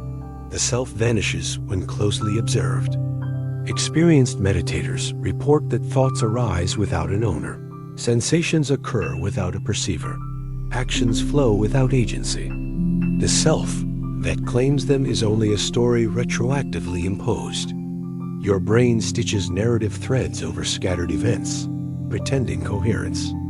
In reality, consciousness is a patchwork quilt of fleeting moments. Even in ordinary life, discontinuity rules. Every night, during deep sleep, consciousness dissolves entirely. You disappear. No perception, no awareness, no memory. Hours vanish, and you wake insisting that you persisted. But did you? Or were you annihilated and replaced by something that only resembles continuity? If consciousness can flicker on and off so easily, what assures you that death is anything but the final flicker? Philosophers have probed this abyss for centuries. David Hume declared he could never find the self, only a bundle of perceptions, shifting and colliding. Derek Parfit argued that personal identity is not a deep fact, but a matter of psychological continuity, fragile and partial. If memories fade, if personality changes, if consciousness blinks, then you are not one being but many. scattered across time. Think of anesthesia. One moment you are awake, the next you are gone. Hours later, you return as if nothing happened. But where were you in between? There was no dream, no awareness, no self. You were annihilated, and then something woke up that believes it is you. If such annihilation can happen so easily, what difference is there between anesthesia and death, except that one ends with waking? Consider depersonalization disorder, where sufferers feel detached from themselves, as if watching their life from outside, their own voice alien. Or Cotard's delusion, in which a person insists they are already dead, their organs rotting, their blood dried up. These are not metaphors. They are neurological states where the illusion of self collapses. Consciousness is fragile, so fragile that a small lesion or chemical imbalance can erase you completely. And yet you still cling to the idea of continuity, because the alternative is unbearable. But continuity is a trick. Neuroscientists have shown the brain delays conscious awareness by fractions of a second, backdating experiences to fabricate smoothness. What you experience as the present is already edited, stitched together after the fact. Your self is always a ghost, lagging behind reality, an echo pretending to be origin. Death, then, is not an aberration. It is the culmination. The self has always been dissolving, fragmenting, flickering in and out. What you call you is only a fragile performance. When the lights finally go out, there is nothing left to collapse. The play ends, and the stage itself disappears. But here is the question that cuts deepest. If consciousness is already discontinuous, if the self is already an illusion, then what exactly is dying when you die? You imagine history as a chain of facts. Wars fought, kings crowned, discoveries made, disasters endured. You point to textbooks, monuments, and archives as proof that the past is secure. But history is not truth.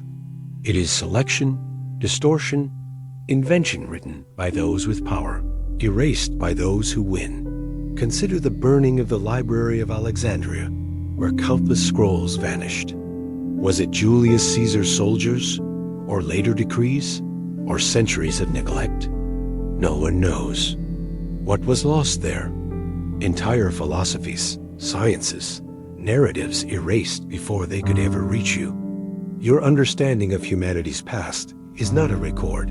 It is the remains of what survived fire, censorship, accident. Even what survives is suspect. George Orwell warned in 1984 that he who controls the past controls the future. Regimes throughout history have rewritten events to suit their authority. Soviet Russia airbrushed political enemies out of photographs, rewriting reality itself. American history has been polished to hide atrocities, elevating myths of liberty while silencing slavery's screams. Every nation, every culture, curates a past that flatters itself. What you inherit as history is propaganda fossilized into curriculum. Psychology compounds the betrayal. Collective memory is no more accurate than individual memory.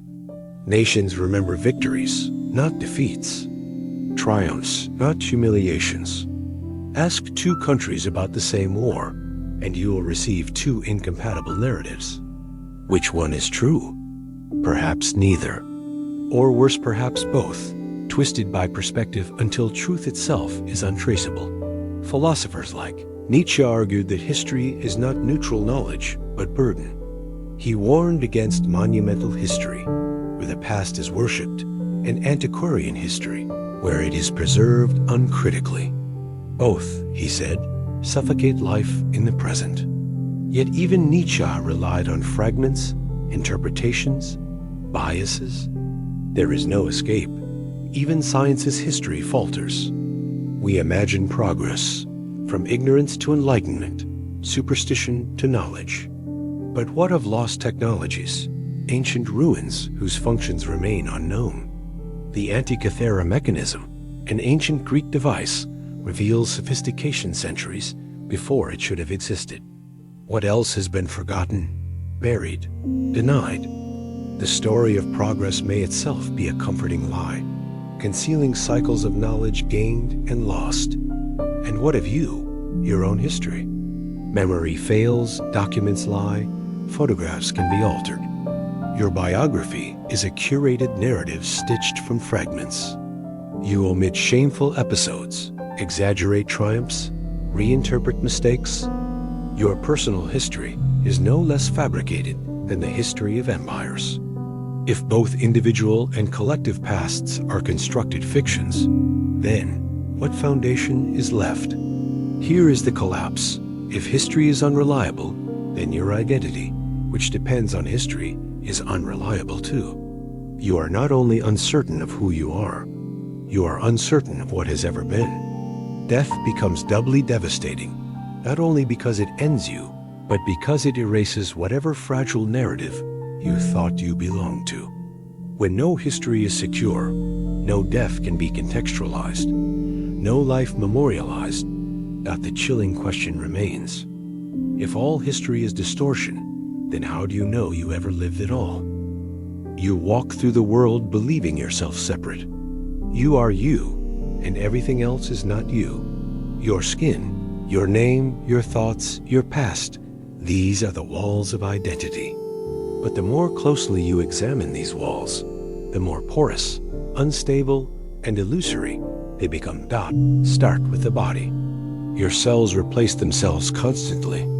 Skin renews, blood replenishes, bones remodel. In a decade, almost none of the physical matter you call your body remains. Are you the same person after such complete turnover? Or a succession of temporary organisms pretending to continuity? The ship of Theseus haunts not only memory, but flesh. The microbiome deepens the fracture. Trillions of bacteria live inside you, outnumbering your human cells. They digest your food, regulate your mood, even influence your decisions. Without them, you would die.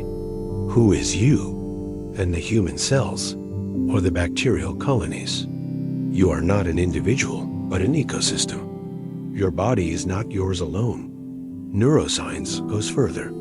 Brain imaging reveals that decisions arise before conscious awareness, that thoughts emerge from networks, not a central self. There is no homunculus inside your skull, steering the ship. Only processes firing blindly, shaped by genes, chemicals, environment. The self that takes credit is a narrator stitching after the fact explanations. You are not the driver, you are the story. Social identity fractures too. Your name, your language, your nationality, none of these are intrinsic. They are imposed, inherited, contingent. Change the country of your birth, the parents who raised you, the language you learned, and you would be someone else entirely. Which version is the true one? Perhaps there is no true one at all. Only masks formed by circumstance. History reveals identities shifting like sand.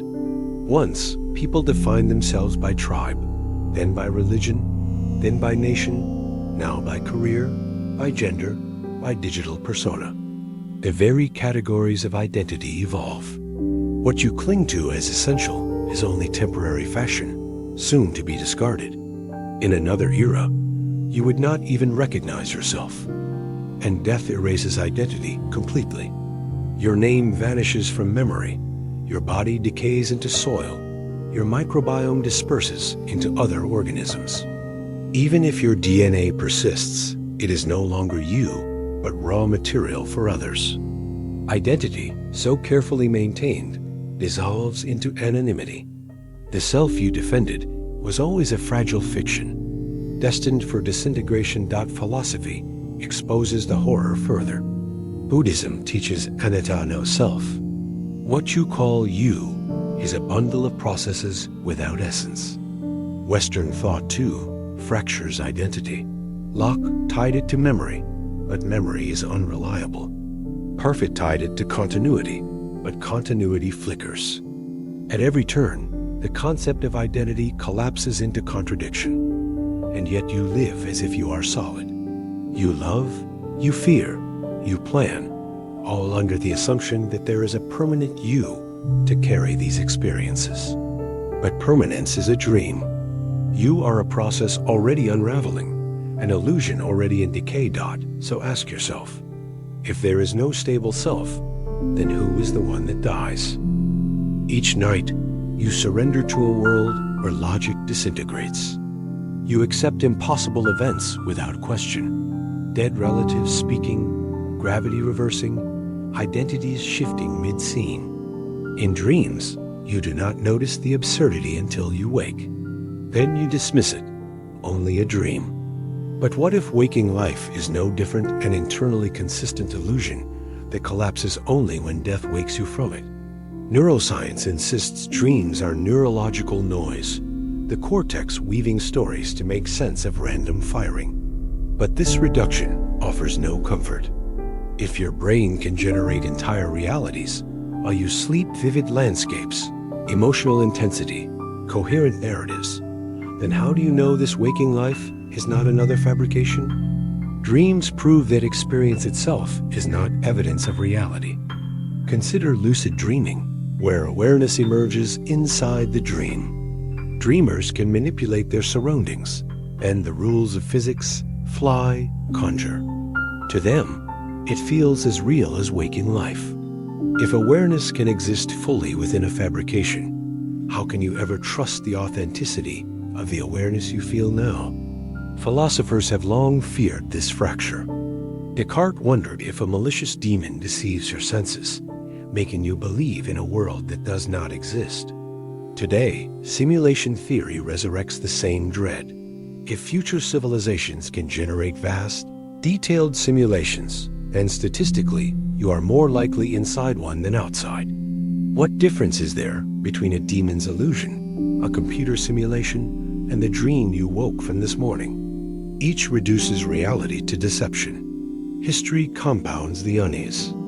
Ancient cultures treated dreams as portals, messages from gods, glimpses of the dead, prophecies of the future. Were they wrong, or did they perceive something you have forgotten? Even Freud, for all his distortions, recognized dreams as expressions of repressed truths. Whether divine or psychological, dreams reveal what waking self cannot bear. But dreams are also annihilation. Every night in dreamless sleep, your consciousness disappears. Hours pass without your existence. Then fragments of dream emerge, chaotic, disjointed, before dissolving again. If this nightly erasure does not terrify you, it is only because you forget it upon waking. But death may be nothing more than this, the dreamless interval with no awakening. The border between waking and dreaming is not clean. Hypnagogic hallucinations blur entry. Sleep paralysis traps you in between. REM intrusion floods waking life with dream imagery. Even here, in supposed reality, dreams leak through, fracturing the boundary. You are never entirely sure whether you are awake or asleep, only convinced by habit. And what of memory? You forget most dreams within minutes. Lives lived, emotions felt, worlds traversed obliterated before breakfast. What if waking life follows the same pattern? You die, and it evaporates as quickly as a forgotten dream. You cling to life as if it were permanent, but permanence may never have been part of the structure. If dreams and waking life are both fragile fabrications, then death may not be an end, but an awakening. But what if there is no higher waking? What if death is only the final dream, infinite and unending, from which there is no return? So tell me, how do you know you are not already dreaming this moment? Time is the deepest deception. You think of it as a steady flow, a river pulling you forward from past to present to future. You measure it with clocks, calendars, and the rhythms of your heartbeat. Yet the closer you look, the more it dissolves. The past exists only in memory, the future only in imagination. The present moment itself cannot be grasped, always vanishing as soon as you notice it. What you call time may be nothing more than an illusion generated by consciousness to organize change. Consider the dream again. A night's dream may seem to last hours, even days, yet takes place in a matter of minutes during REM sleep. Time inside the dream does not flow like waking time, yet while inside, you do not notice. Could waking life itself be a similar distortion, a long, elaborate dream lasting only an instant from another perspective? If so, what you call a lifetime may be a flicker, a spark of awareness passing as quickly as lightning. Physics undermines your confidence further. Einstein revealed that time is not universal, but relative. Clocks tick differently depending on speed and gravity. An astronaut orbiting Earth ages more slowly than those on the ground. The faster you move, the slower time becomes. Time bends, stretches, collapses hardly, the steady river you once imagined. And if time is relative, then perhaps past, present, and future coexist, all laid out like pages in a book. You feel you are reading one page at a time, but the book itself already exists in its entirety. If that is true, your future is already fixed, written before you reach it. Every choice you think you make freely is already inscribed. You believe in agency, in will, in the possibility of change. But what if you are only playing out a script, each act predetermined? A terrifying thought. Not only that you will die, but that you always were going to. And nothing you did could alter the timing by a second. Religions, sensing this fracture, promise eternity. But eternity is not the infinite extension of time. It is the collapse of time. Eternity means all moments at once, no before, no after, only an endless now. Some mystics claim to touch it in meditation, when thought stills and time disappears. But can the human mind bear eternity? Perhaps your inability to imagine it is proof you are trapped inside the illusion of linear time. Unable to perceive the reality beyond dot, then comes the horror of recurrence.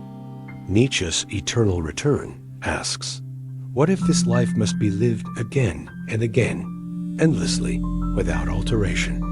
Every pain, every shame, every regret, repeated forever. For most, this thought is unbearable.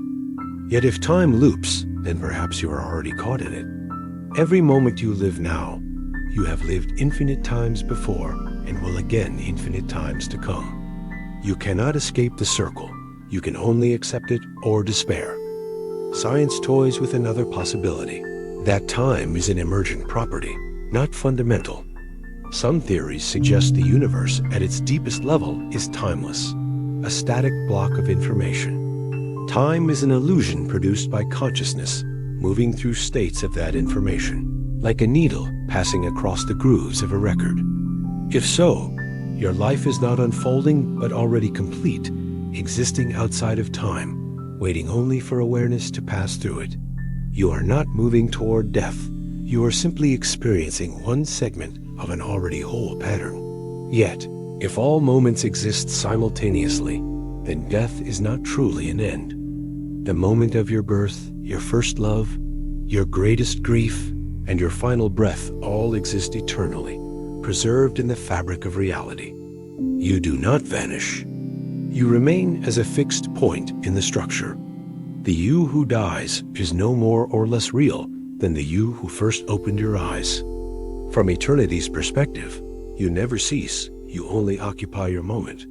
But this thought offers little comfort when you feel time racing, days vanishing, years collapsing into memory. Each birthday, each wrinkle, each funeral is proof that time devours everything. You may tell yourself eternity preserves you, but what you experience is loss, change, and decay. The seconds you waste cannot be recovered, no matter how much philosophy you dress them in.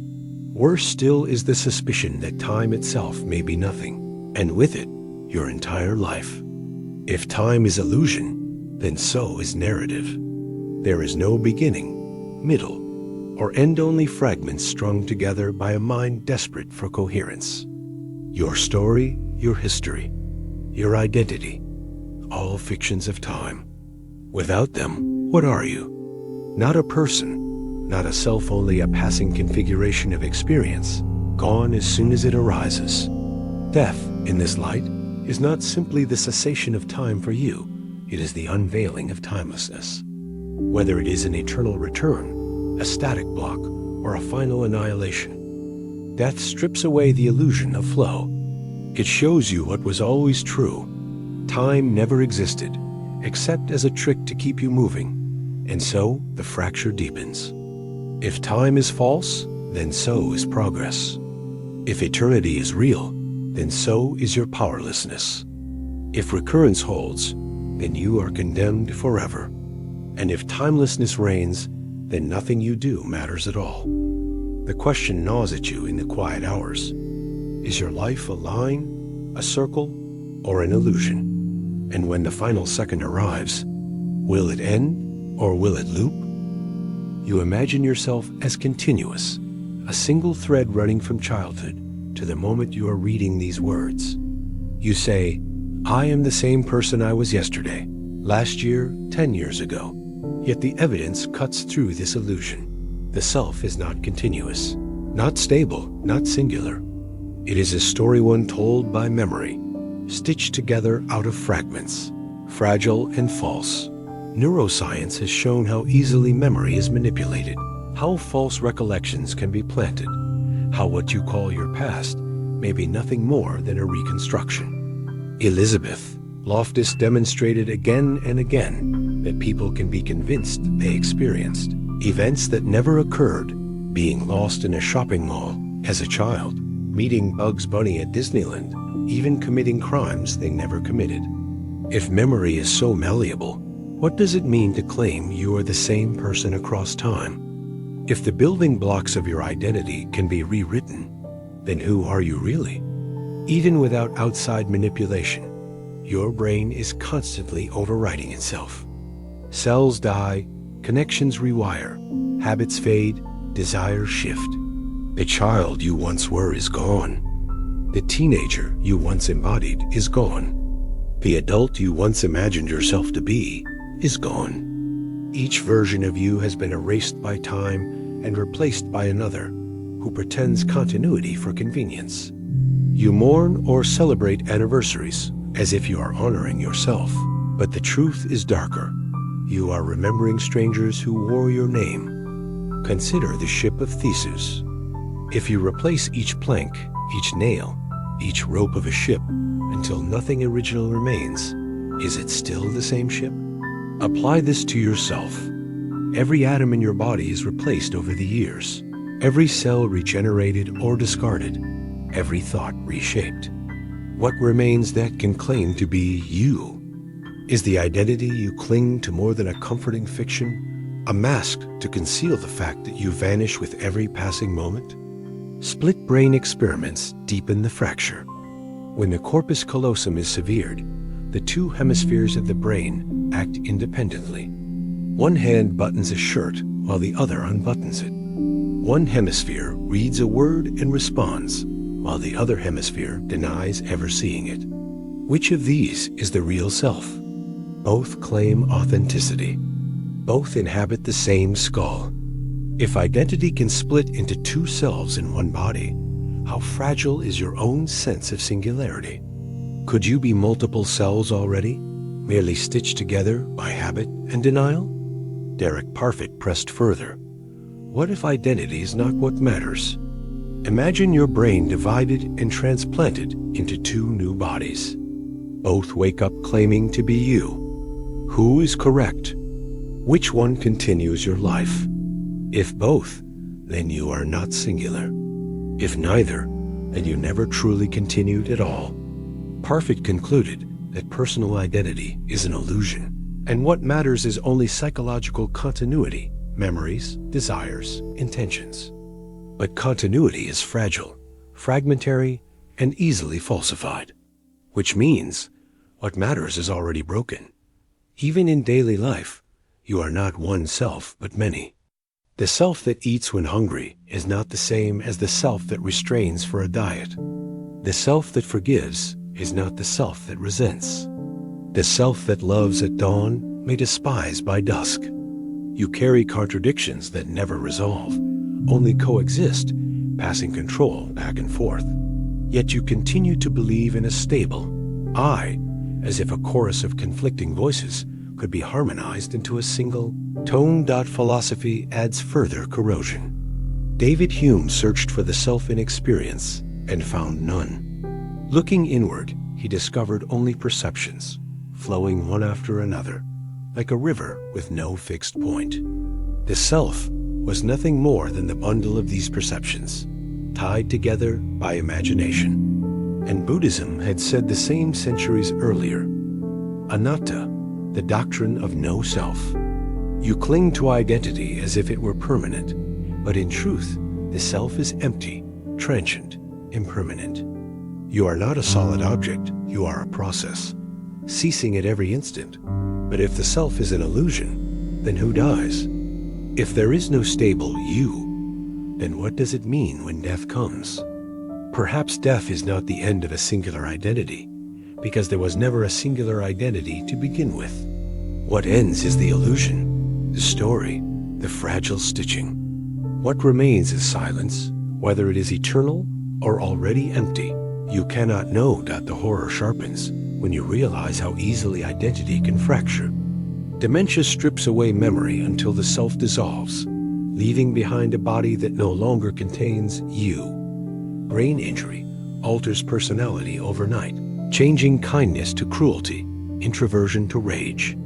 Psychedelic drugs dissolve the ego entirely, leaving behind a terrifying vastness in which no I remains. If the self can vanish so easily in life, then why do you believe it will persist after death? Perhaps the deeper fear is not non-existence, but multiplicity. If the self is fluid, unstable, fragmented, then perhaps you are not one, but many an overlapping chaos of identities, none of which endure. You are not a soul, but a swarm, and the swarm disperses at death, leaving nothing to carry on. And yet, each morning you wake and say, I am me. You resume the story as if it were unbroken. You glance in the mirror and recognize a face, even though recognition itself is only another trick of memory. You persist in the illusion because to abandon it would be to collapse. But illusions cannot hold forever. One day, the question will rise and refuse to leave. If every version of you has already died, what makes you believe the current version is any different? You believe the world is solid, that the floor beneath your feet will hold you, that the objects you touch are real and enduring. Yet physics whispers a darker truth. Solidity is an illusion, matter is emptiness, and what you call reality dissolves the closer you look. The chair you sit on, the hand you rest on your lap, even your very bones, they are made of atoms. And atoms are almost entirely empty space. The nucleus, dense and minuscule, is surrounded by a cloud of probability where electrons may or may not be. If the atom were scaled to the size of a cathedral, the nucleus would be no bigger than a fly in the center, while the electrons would be buzzing indistinctly around the edges, their positions unknowable. The rest is nothing void. You are not a solid body, but a lattice of emptiness held together by invisible forces, and those forces themselves collapse under scrutiny. Electrons do not orbit like planets. They exist in superposition, in multiple places at once, until observation forces a choice. Quantum mechanics insists that the act of measurement changes the outcome, that reality is not fixed until it is observed. But who observes? And what if observation itself is just another illusion, nested inside an illusion? Even the particles are not what they seem. Dig deeper, and protons and neutrons dissolve into quarks.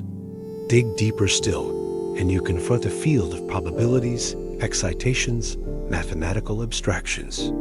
The closer you press, the more matter vanishes. What remains is not substance, but equations, symmetries, relationships purging without a describer. The world is not built from things, but from patterns, and patterns cannot die because they were never alive. Yet you cling to solidity. You insist on touching, grasping, believing in objects. But the very act of touch is another deception. When you press your hand against a wall, the atoms of your skin never truly meet the atoms of the wall. They repel each other with electromagnetic force, preventing contact. What you feel as touch is the resistance of emptiness against emptiness.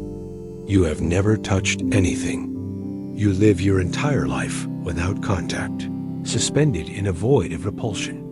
This strangeness is not limited to the microscopic. At the cosmic scale, matter itself nearly disappears. Astronomers tell you that ordinary matter, the atoms that compose stars, planets, bodies, is only 5% of the universe. The rest is dark matter and dark energy, invisible, undetectable, inferred only by the way galaxies move and the cosmos expands. You are made not of the fabric of the universe, but of its scraps. You are not central, not even substantial, but a fleeting aberration in an abyss that will never acknowledge you. And consider entropy, the law that all order dissolves into disorder. Every structure, every system, every star will eventually collapse into chaos. The universe trends toward heat death, a final state where no energy flows, no life stirs, no matter clings together. The solidity you trust in is only temporary scaffolding on the way to annihilation. Even the elements in your body, forged in the hearts of stars, will decay. Iron rusts, uranium shatters, protons may even disintegrate. Nothing holds forever. Philosophy mirrors this scientific disintegration. George Berkeley asked, "If all you know of the world comes through perception, what proof do you have that matter exists outside your mind? The apple you see, the stone you touch, the room you inhabit, these are sensations, not things. The solidity of the world is inferred, never proven. Perhaps the universe exists only as long as it is perceived. Perhaps when you close your eyes, the walls collapse, the stars blink out, and only your awareness remains, trembling in darkness. But what is awareness? Neuroscience dismantles that too. The colors you see do not exist in the world. They are constructions of your brain, translating wavelengths into experience. The sounds you hear are not vibrations in the air, but neural firings, interpretations. The solidity you feel is not pressure on your skin, but electrical signals mapped into a model. The world outside is inaccessible. You live in simulation, not digital, but biological, your brain locked in a skull, guessing at reality through filtered signals. If the world is emptiness, patterns, guesses, then what becomes of death?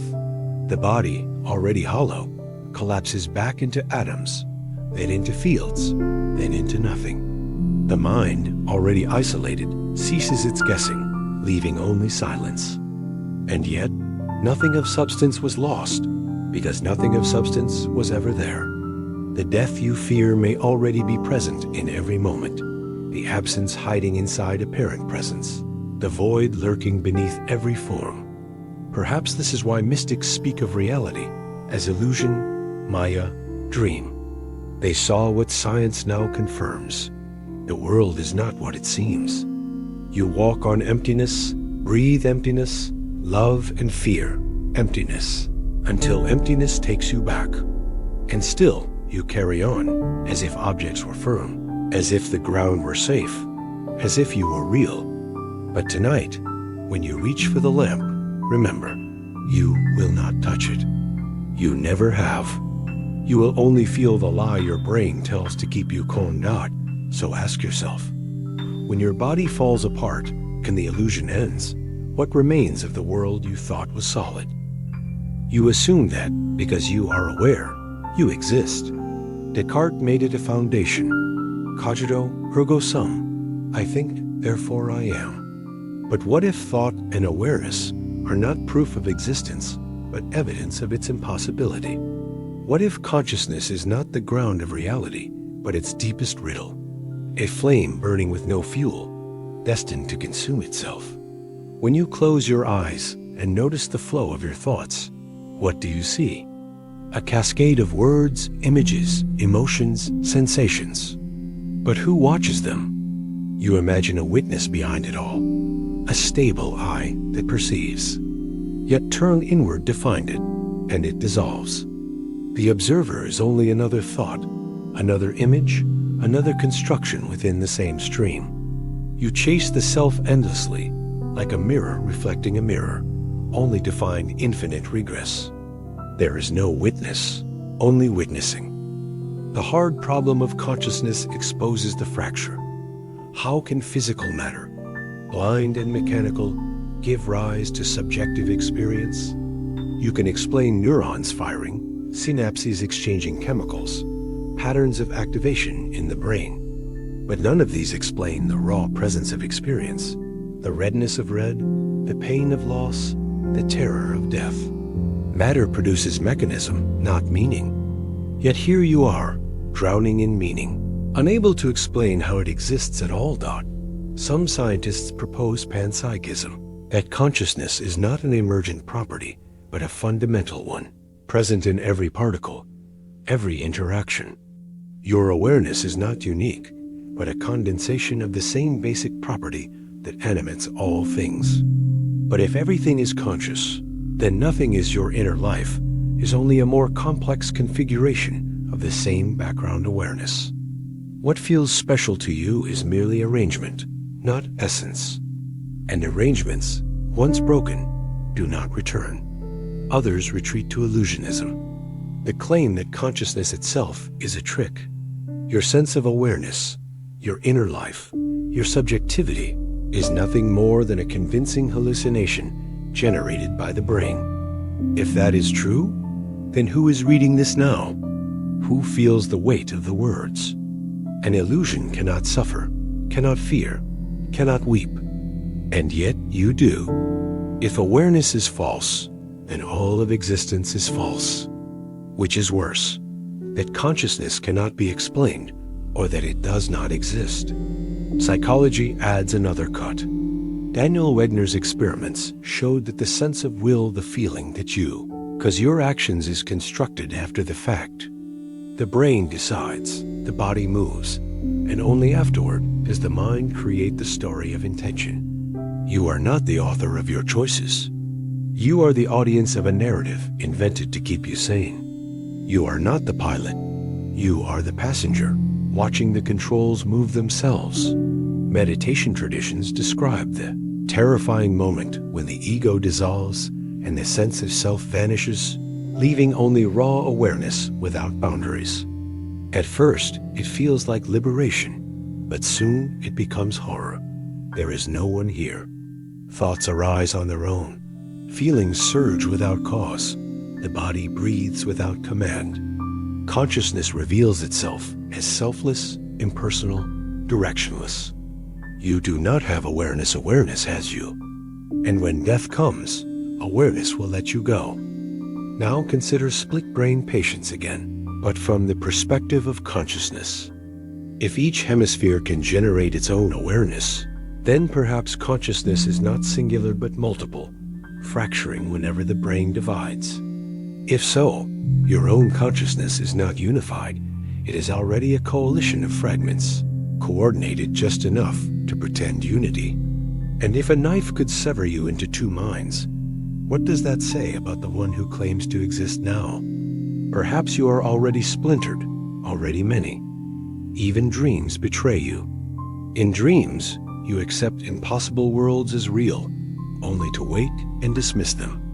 But how do you know you are not still dreaming? How do you know this awareness is not another construct, waiting to dissolve at the moment of waking or dying? Descartes insisted he could not doubt his thinking, but perhaps he should have doubted the thinker. You are certain you are conscious, but certainty itself is part of the dream, and then comes death. If consciousness is fundamental, perhaps it cannot be destroyed, only transformed, dissipated back into the background field.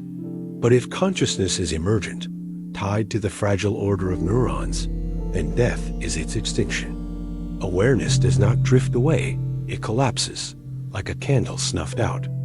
You fear this silence because you cannot imagine it. But perhaps the silence is already here, inside every gap between thoughts, inside every moment of forgetting dot, which possibility unsettles you, more that consciousness continues without you, or that it ends with you? If it continues, then you dissolve into something unrecognizable, stripped of self and story. If it ends, then your entire life is only a flash, a brief, inexplicable spark in the void, without purpose or witness. Both outcomes are annihilation. The only difference is whether you disappear into nothing or into everything dot. And so, awareness itself becomes the abyss.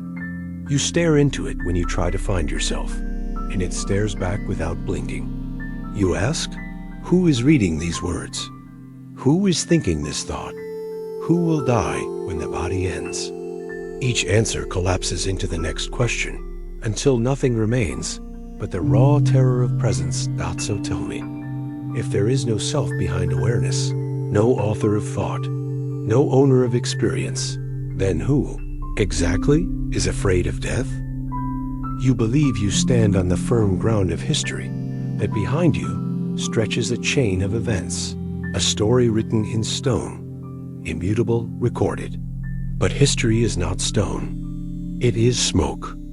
It shifts with every retelling, dissolves with every omission, reforms with every interpretation. The past you think you know is not the past. It is memory, narrative, propaganda, and forgetting, stitched into something that feels solid, only because you cannot bear to face the void. Consider first your own life. What do you remember from childhood? A few flashes. A room, a face, a sound. But even these are unstable. Studies show that memory is reconstructive, not reproductive. Each time you recall an event, you rewrite it, introducing distortions, influenced by your present state. The memory of who you were is not preserved. It is remade again and again until it no longer resembles the original. Your past self is a fiction authored by your present self. If you cannot trust your own history, why trust humanity's? Elizabeth Loftus demonstrated that entire events can be planted in memory, being lost in a mall, meeting impossible figures, witnessing crimes that never occurred. People will swear with conviction to false histories. If individuals can be so easily deceived, what of societies? Collective memory is even more malleable, rewritten by those with power, reshaped to serve narratives of victory, control, and identity. Nations build monuments to myths. They erase defeats, glorify crimes, silence victims. History is not truth, it is strategy. Look at the burning of the Library of Alexandria, at lost manuscripts of forgotten civilizations, at censored archives. Entire worlds of knowledge vanished. What survives is a fraction, curated by accident and intention. The dark ages of humanity are not gaps waiting to be filled. They are absences that can never be repaired. When you look back at history, you are staring into a field of corpses, silences, and holes, pretending they form a coherent story. Even recent history is unstable. Media contradicts itself daily. Records shift with political tides. Digital information is deleted or altered. Orwell's nightmare of the Ministry of Truth was not prophecy, it was observation. The past is whatever those in control say it is, and the people believe, because to doubt history is to doubt identity. And so, you live in a world where the ground beneath you can be rewritten at will. Archaeology, which you might hope would save you, is also fragile.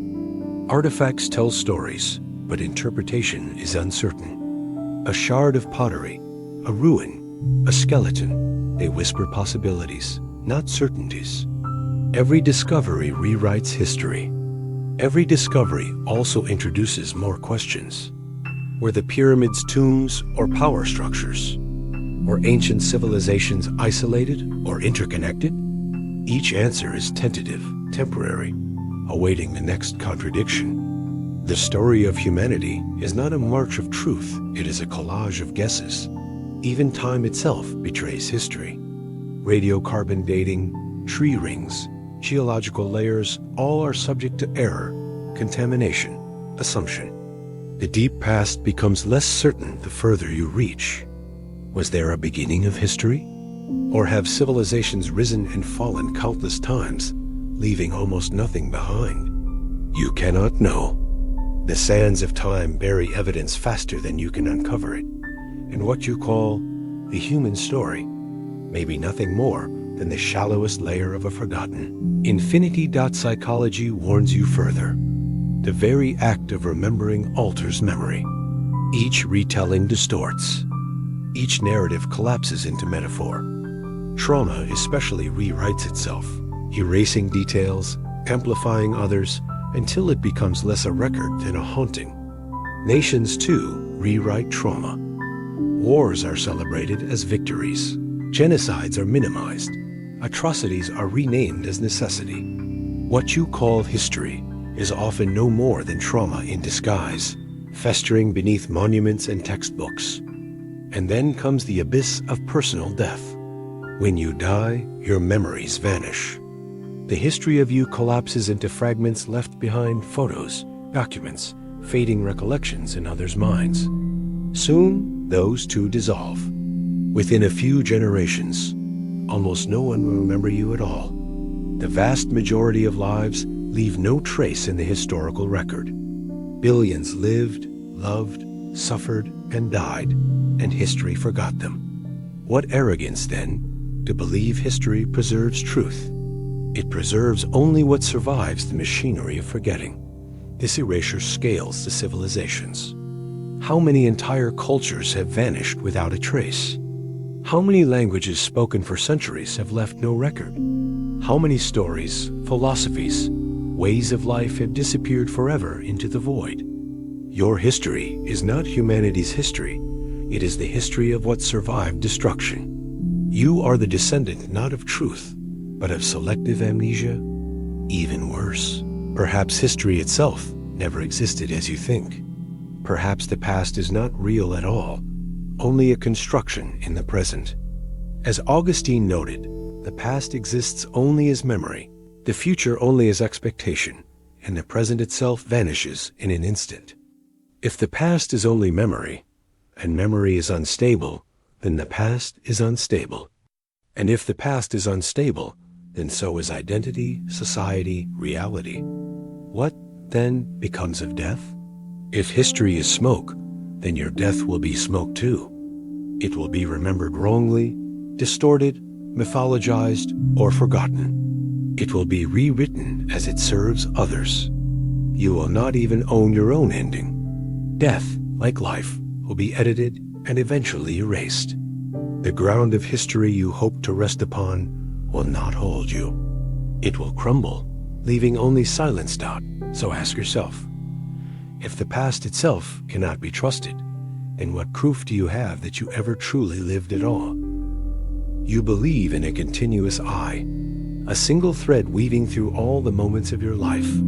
You say, I was a child, I grew up, I will grow old, as though there is one stable entity moving through time. But look closely. The self is not a river. It is a sequence of flashes, each different from the last, stitched together by memory and illusion. The person reading this sentence is not the same as the person who began this page. Cells have died, synapses have shifted, your mood has changed. Yet you feel seamless, as though one being flows across these transformations.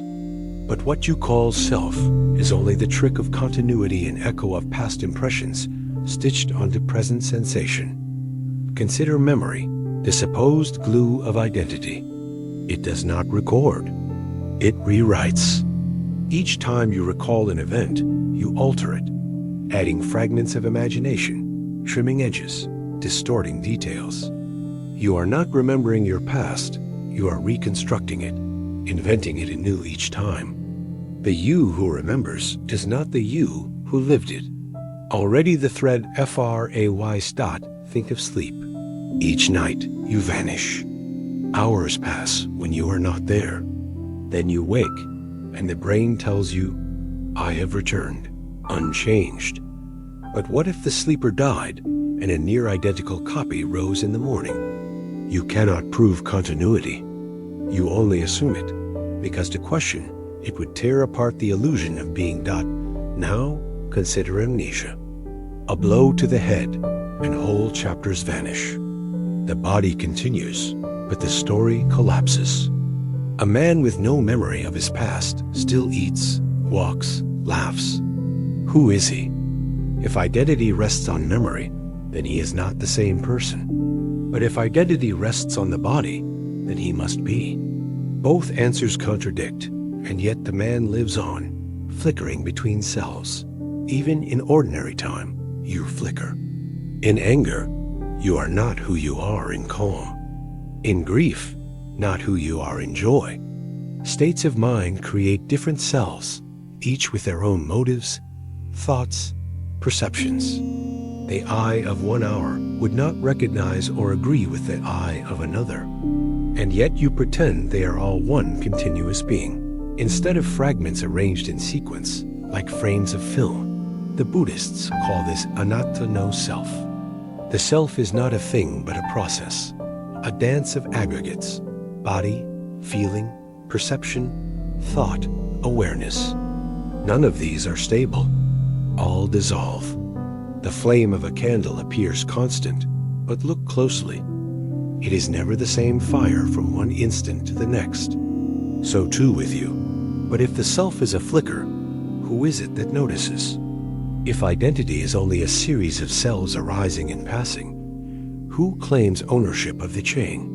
The observer you think is steady is just another flicker consciousness watching itself, forgetting it has changed, insisting on permanence it cannot find. The more you search for the stable I, the less you find. It is like chasing the horizon, always visible, never reached. And yet the illusion persists, necessary for survival.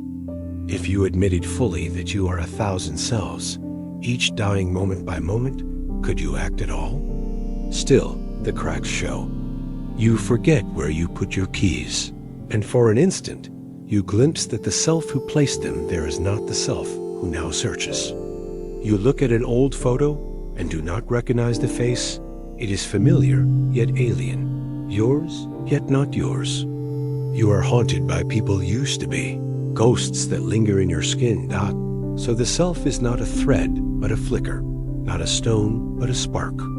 It is born and dies countless times, pretending to be one. You are a sequence masquerading as a singularity, a procession of selves wearing the same mask. And when the final flicker fades, when the mask is set down, who will remain to say, I was? You tried to ground your existence in causes. You believe things must come from somewhere. Your thoughts from your brain from your parents from theirs. Each link in a chain that stretches back through time. You believe this regress explains you, that tracing the path will bring certainty. But every step backward only deepens the abyss. Where does the chain end? Some say with the Big Bang, a point of infinite density where time itself began. But why did it happen at all? If every effect has a cause, then the beginning must have a cause too. Yet if it has no cause, it violates your principle of reason. You are left with a paradox. The universe either emerges from nothing or stretches backward forever. Both options annihilate your logic. Philosophers have twisted in this loop for millennia. Aristotle spoke of the unmoved mover, a first cause that begins motion without itself being caused. Aquinas declared it God. But this answer only hides the problem. If the first cause exists, what caused it? If nothing caused it, why cannot the same nothingness explain you? The regress is infinite. The answers dissolve. In physics, the loop sharpens. Quantum mechanics suggests particles flicker into existence without cause, appearing from the void, then vanishing again. The vacuum itself is restless, bubbling with possibility. But if matter can appear without reason, then everything you see, including yourself, rests on chaos, not law. The bedrock beneath you crumbles. Order is a convenient fiction painted over seething uncertainty. And even if you accept the Big Bang as the origin, what lies before? Some cosmologists suggest an endless cycle of expansions and collapses, universes birthing and dying in an eternal rhythm. Others imagine a multiverse, infinite domains, each with different laws. But infinity offers no comfort. It makes you smaller. If there are infinite universes, then yours is neither special nor necessary. You are only one flicker in a storm without boundary. Think of your own mind as regress. You ask, why did I choose this? You find a reason: desire, fear, habit. But then you ask, why did I have that desire? Another cause. Why that cause? The loop continues until you realize no endpoint exists. Every choice is chained to countless prior conditions, each beyond your control. You act, but the origin of action dissolves into infinite regress. Even your perception works this way.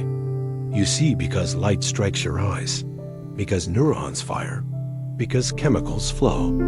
But why do those chemicals move? Because of prior conditions, because of laws, because of structures you cannot trace to a final origin. The simplest glance at a tree contains an infinite regress of causes. You think you see the world, but you only stand on a tower of explanations without a foundation. The regress consumes history too. Ask, why did this war begin? Because of that grievance, that empire, that accident. Each reason leads to another, stretching back centuries. Trace far enough, and you cannot separate cause from coincidence. Events do not begin. They cascade endlessly. History is a regress without origin, a tangle without root dot, so you try to stop the regress by declaring a foundation. This is where it begins. But every foundation cracks. If you say God, you must ask why God. If you say laws of physics, you must ask why those laws. If you say nothing, you must explain how nothing gives rise to something. Each answer leads to another question, each question another collapse. And the regress mirrors your thoughts at night, when you lie awake chasing why upon why. Why am I here? Because my parents lived. Why did they live?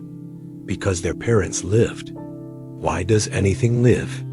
Because the universe allows it. Why does the universe exist? The loop tightens, circles endlessly, until you feel yourself spinning downward into the infinite without a ground. Perhaps there is no first cause, no final anchor. Perhaps existence is a chain that has no beginning, no end, only endless links. But if so, your mind cannot grasp it, because your mind demands closure. You are a finite being trapped in infinite regress, forever chasing the answer that never arrives. And so the question presses against you, silent, suffocating. If every cause requires another, if every origin collapses into an endless chain, then what are you standing on right now?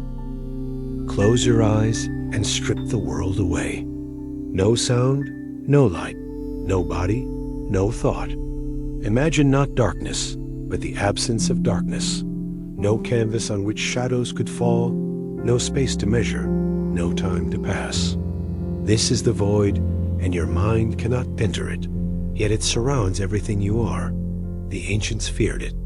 To the Greeks, horror vacuo, the horror of emptiness meant nature abhors a vacuum, that something must always rush in to fill absence.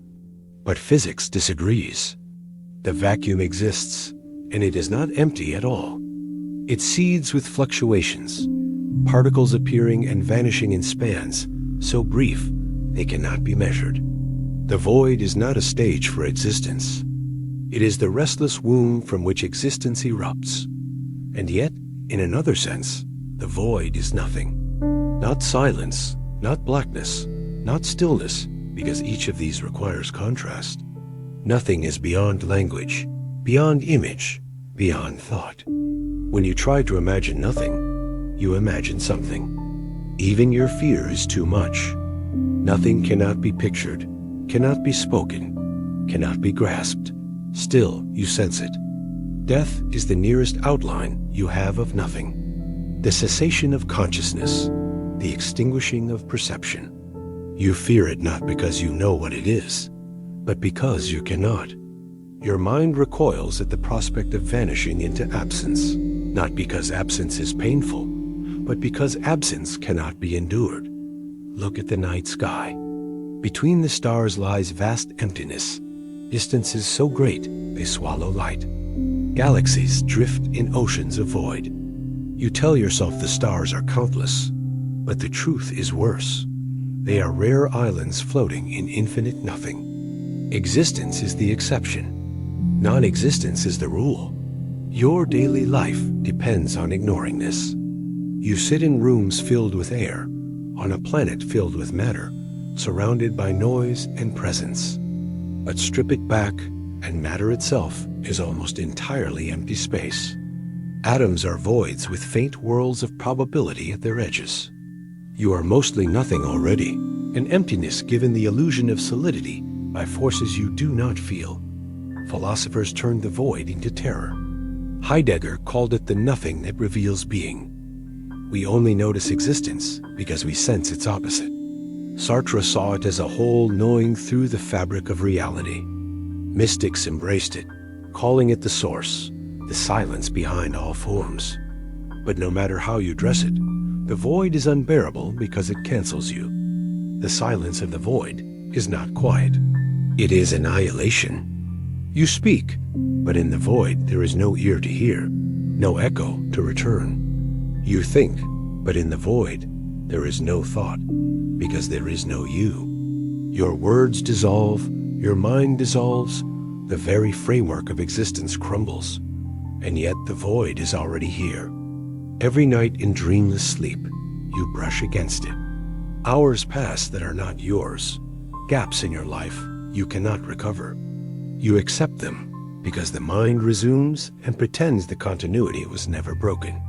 But in those blank hours, you are gone. You have already tasted the void, though you cannot remember its flavor. One day, the silence will not end. There will be no morning, no awakening, no re-entry into time. The void will swallow the flicker of consciousness and hold it forever. And in that silence, not even silence will remain. So ask yourself, when everything you are vanishes into nothing, who will remain to know the difference? You imagine time as a river, flowing from past to present to future. You speak of minutes and hours as though they are objects moving along the current, carrying you forward. But the river is not real.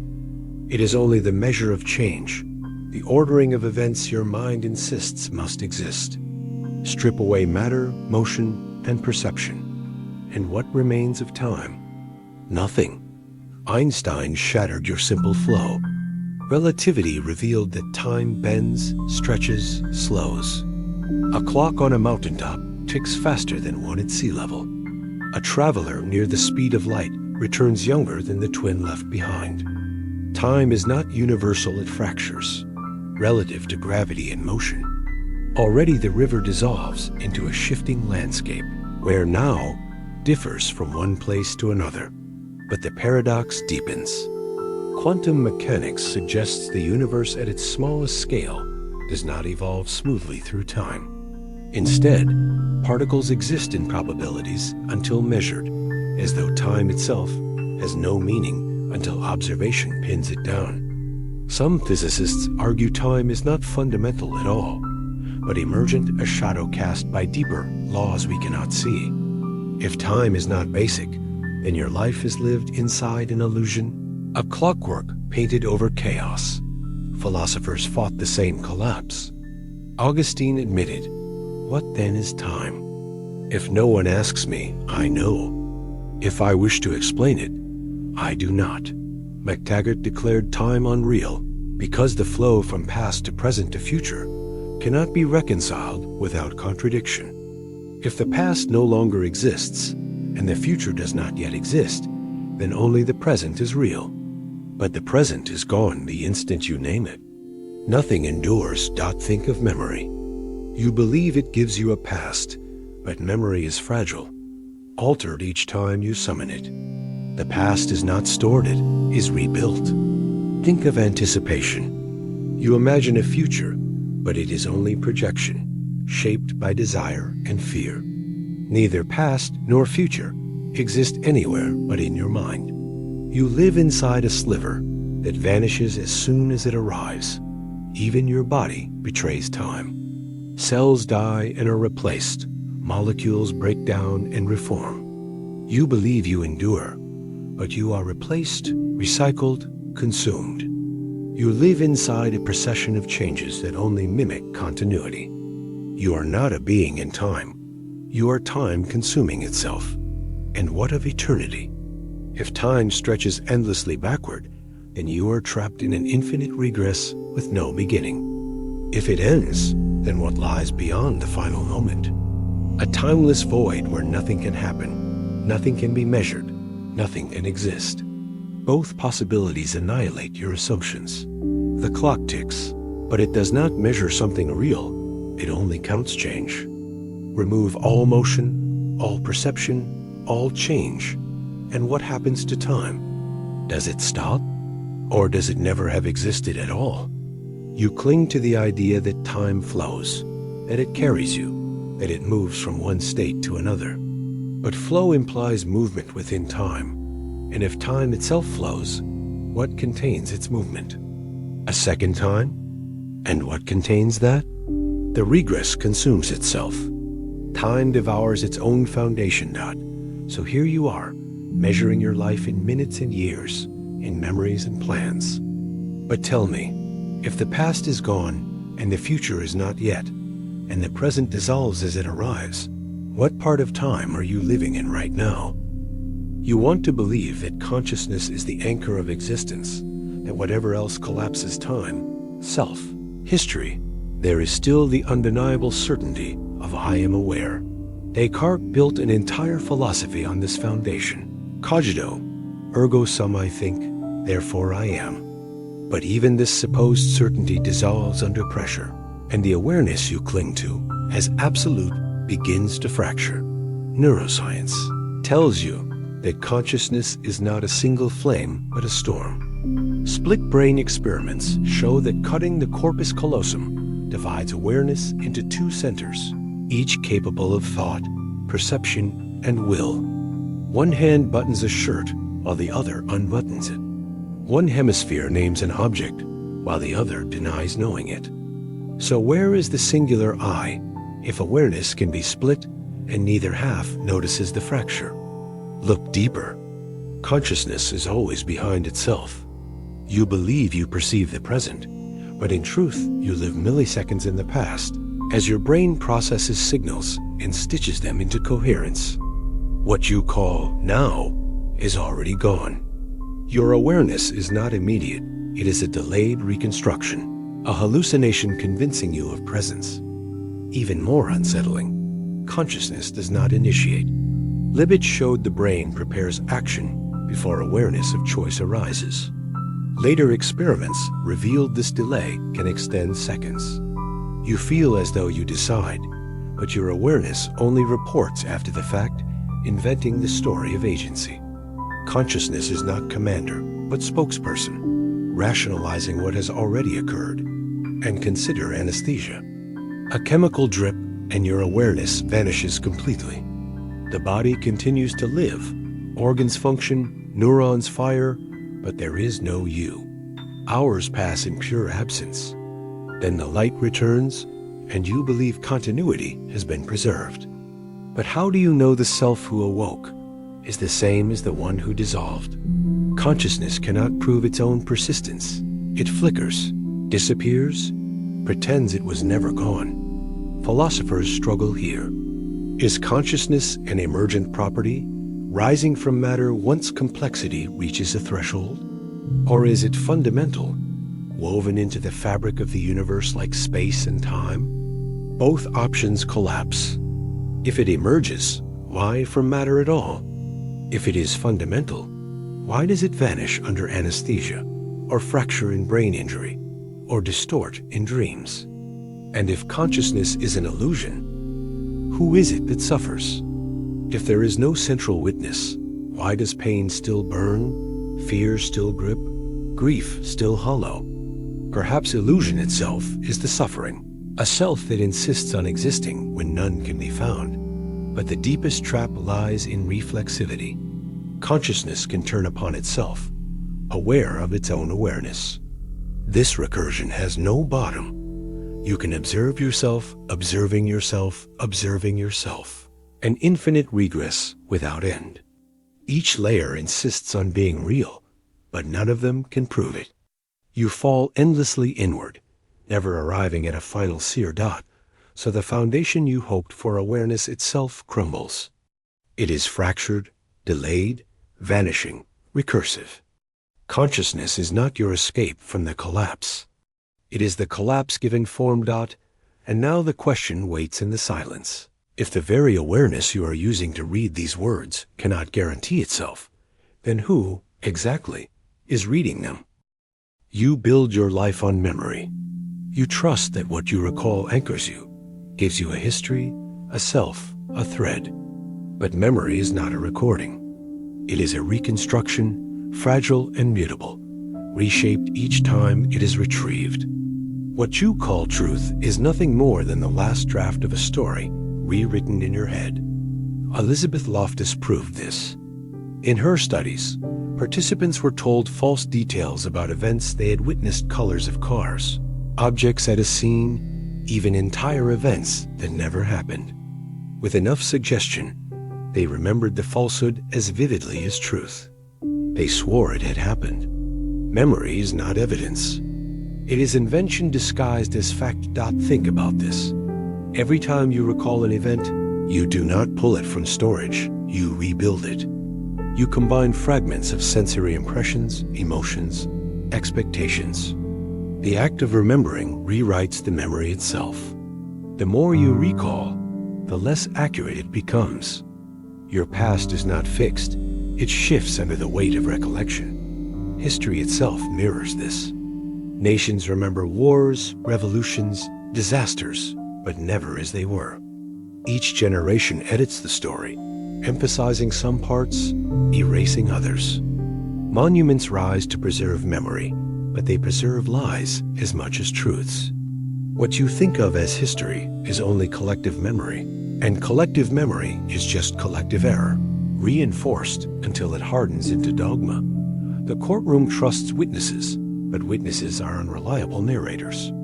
The justice system collapses under false memory. People swear under oath to events they never experienced.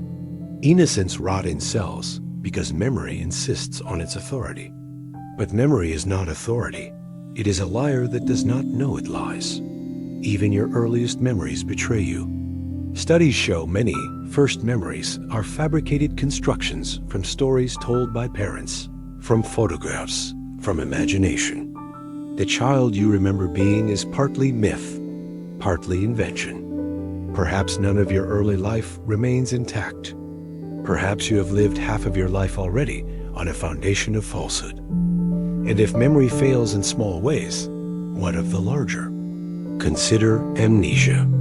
A head injury erases decades. The body continues, but the person dissolves.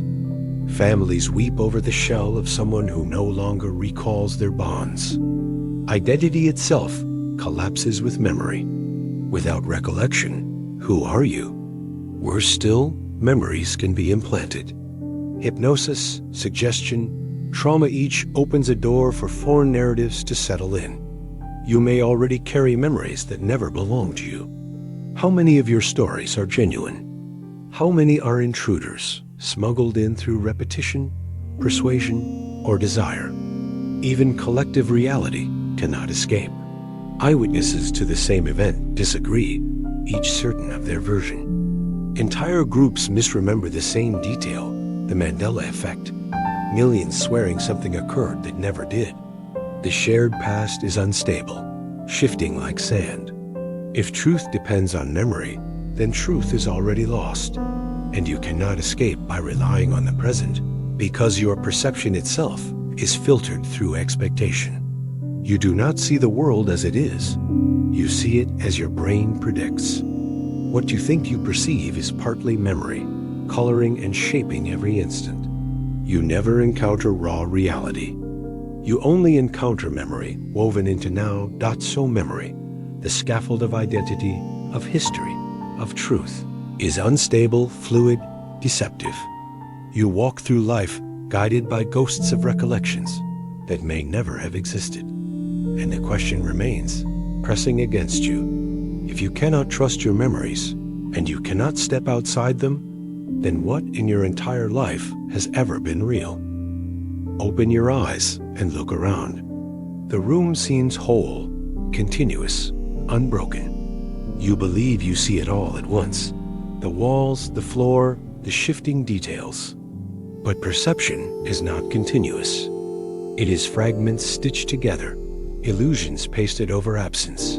A hallucination your brain insists is seamless. Your eyes do not take in the world in one sweep. They dart in rapid saccades, leaping from point to point, leaving gaps in between. During each jump, vision shuts down. You are effectively blind. Yet you never notice, because your brain erases the gaps, fills them with guesswork, and tells you the world is steady. Already you are not seeing reality, but a reconstruction. The blind spot in each eye is another fracture. Where the optic nerve meets the retina, no light is detected. You should see two black holes in your vision. Instead, your brain invents the missing data, painting over absence with what it assumes must be there. What you see is not the world, it is your brain's best guess. And consider change blindness. In experiments, entire objects disappear from a scene, colors shift, faces swap, and observers fail to notice. Your brain assumes continuity, so it edits perception to maintain the illusion. You believe you would notice if the world altered before your eyes, but you do not. You see only what your mind allows you to see. Even motion is deception. You watch a film, 24 still images per second, and your brain hallucinates fluid movement. You look at a fan spinning, and the blades blur into solidity where none exists. Motion is not in the world. It is in your perception. The stitching of snapshots into a phantom flow. Sound deceives in the same way. The brain fills gaps, smoothing disjointed noise into words. In noisy rooms, you believe you hear a sentence clearly, but in truth, you hear fragments completed by expectation. Half of what you perceive is invention. And then there is the binding problem. Vision, hearing, touch, smell, each processed in different regions of the brain, at different timescales. There is no central point where they converge. Yet you experience them as unified, simultaneous. How? Neuroscience does not know. The unity of perception is a mystery, perhaps an illusion. What you call the world is not continuous presence. It is fragments, guesses, hallucinations woven into coherence after the fact. You are blind more than you see, deaf more than you hear. Your experience is mostly absence, camouflaged as presence.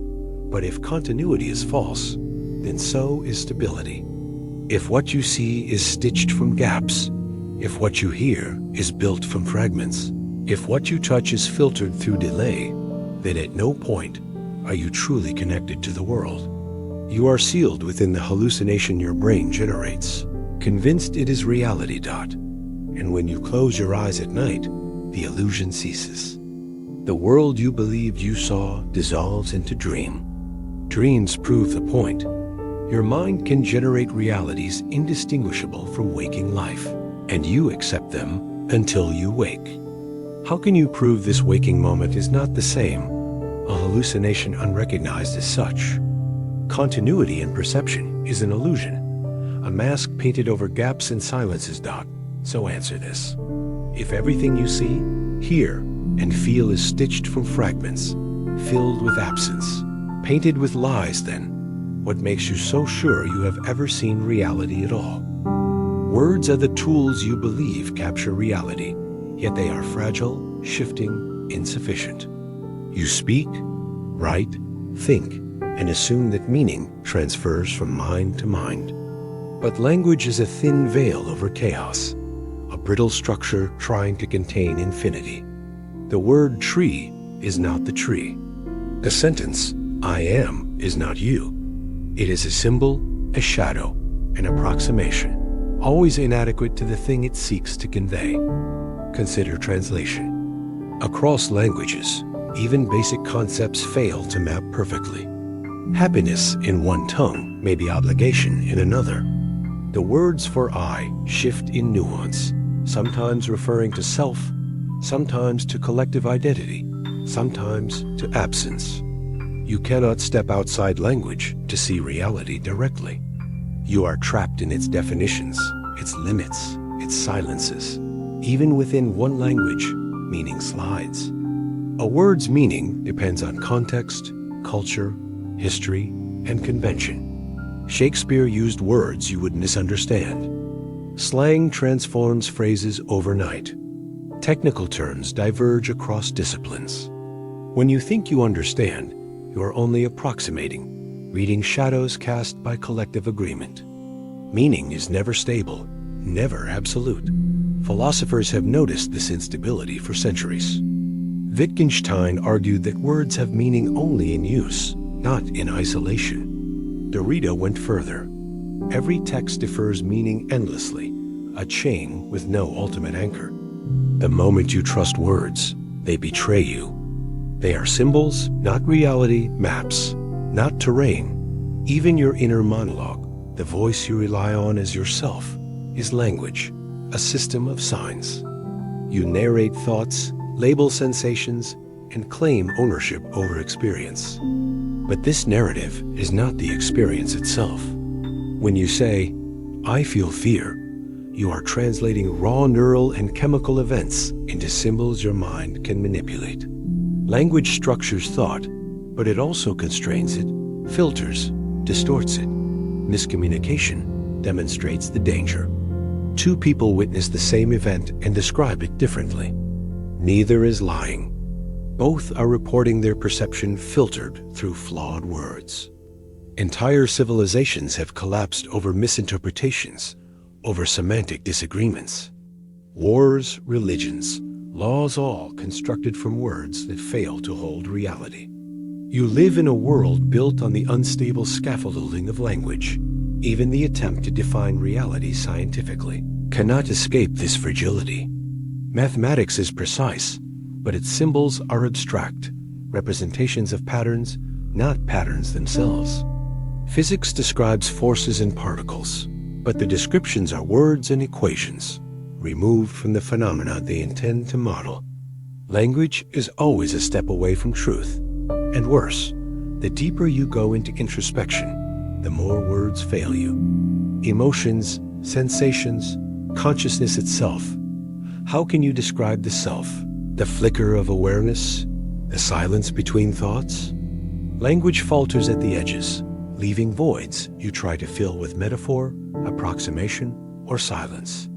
You narrate, but you never touch the core dot, so your trust in language is misplaced. Every conversation, every book, every thought is a house of cards. You assume stability where none exists. You assume meaning where there is only fragile agreement. You assume connection where there is only approximation. And now consider this.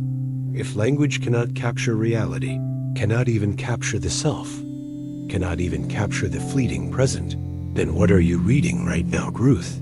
Fiction, or the echo of your own mind filling the void? You believe that knowledge builds security. You learn, you reason, you accumulate facts, and you feel grounded, as though the more you know, the more real you are. But knowledge is a double-edged sword. The deeper you dig, the more you realize how little you truly grasp. Each answer births new questions. Each certainty collapses into doubt. You are caught in a spiral where knowing more only exposes the limits of knowing. Socrates spoke of this over 2 millennia ago. I know that I know nothing. He did not mean ignorance as a state of despair, but as recognition that apparent certainty is fragile. And modern science confirms it. Every theory is provisional, every model an approximation. Newton's laws worked until relativity and quantum mechanics revealed their limits. You stand on foundations that are themselves shifting sands. Consider the observer effect in quantum physics. Measuring a system changes it. You cannot know the universe without altering it. Knowledge is not passive. It intrudes, distorts, destroys what it seeks to reveal. You cannot see the world as it is. You can only see the world as it reacts to your observation. And even then, the picture is incomplete, probabilistic, uncertain. Even in psychology, knowing oneself proves treacherous. Freud's introspection, Jung's archetypes, modern cognitive science, they all attempt to map the self. Yet each layer you uncover exposes another, deeper, less accessible. The mind is a labyrinth with mirrors and doors that lead nowhere. The more you explore, the more the eye dissolves into a maze of contradictions. History, too, demonstrates the paradox. Nations, ideologies, movements, each believes in its own knowledge of the world. They write textbooks, archives, treaties, and yet centuries later, scholars uncover errors, omissions, deliberate falsehoods. Collective knowledge is cumulative, yes, but also recursive, self-correcting, and often self-deceiving. Every certainty carries the seed of its own undoing. Even memory, the supposed storehouse of personal knowledge, is unreliable. You believe you remember, but as you recall, you reconstruct. Knowledge is not fixed. It is dynamic, contingent, and prone to error. What you are certain of today may dissolve tomorrow under the weight of a new discovery or under the simple decay of neurons. And then there is the vast unknown. The cosmos, the oceans, the microscopic worlds inside your cells, the networks of cause and effect weaving the universe. Most of it lies beyond your comprehension. You occupy a tiny island of perception in an ocean of mystery, believing that your observations constitute understanding. But awareness is a drop, infinity is the sea, and the drop cannot contain the ocean. Philosophers call this epistemic humility, the acceptance that certainty is an illusion. Yet most ignore it. They cling to facts, to the known, to the narratives that reassure. But every narrative, every law, every axiom is provisional. Knowledge is a scaffold, a temporary bridge over the abyss of the unknown. And bridges collapse so you continue to learn, to read, to seek certainty, unaware that every step only exposes the edge of ignorance. The more you know, the more the abyss opens beneath you. You are a creature clinging to fragments, mapping shadows, believing that the flickering light of understanding can illuminate an infinite darkness. And now ask yourself, if every certainty dissolves, every answer spawns more questions, and every observation distorts its object, then what can you claim to know? And who, if anyone, is left to believe it? You walk among others, believing in your own stable identity. You assume you exist independently, that your choices, preferences, and thoughts are solely yours. But observe carefully. Much of who you think you are comes from reflection, from feedback, from others' perceptions. Yourself is a social construct, fragile, conditional, and constantly negotiated. Irving Goffman called life a theater. You present front-stage selves, tailored to audiences, while hiding the backstage chaos. Every interaction subtly reshapes you. Compliments, criticism, indifference, all seep into your sense of self. You may believe you are acting freely, but each adjustment is a response to unseen social pressure, a correction to keep the illusion intact. Psychology confirms this. Studies in social conformity, like Solomon Asch's experiments, show that individuals will deny their own eyes to align with a group. People adjust beliefs, opinions, even moral judgments to match the crowd. Identity bends like light through glass. The observer is never alone, never stable. You are constantly molded by invisible hands. Even your deepest preferences are influenced by social cues. Marketing, memes, peer approval, norms, language all steer desire, shape thought, and channel behavior. You feel autonomous, yet your tastes, your judgments, your fears, and your loves are mediated, filtered, and manipulated from outside. The self that feels so private is a reflection of the social landscape you inhabit. Consider mirroring in psychology. People unconsciously mimic the postures, expressions, and speech patterns of those around them. This synchrony fosters connection, but it also blurs boundaries. Where ends yourself and begins the self shaped by those around you? The line is imperceptible. You are a hybrid of your own impulses and the subtle pressure of countless others. Even memory is social. Recollections are influenced by conversations, photographs, shared narratives. Families remember events differently. Groups shape history by repetition. Your own memories are tainted by the lens of social validation. You remember not purely, but what others allow you to remember. Your past, like your present, is partially borrowed. Social identity theory adds another layer. You define yourself against others by inclusion and exclusion.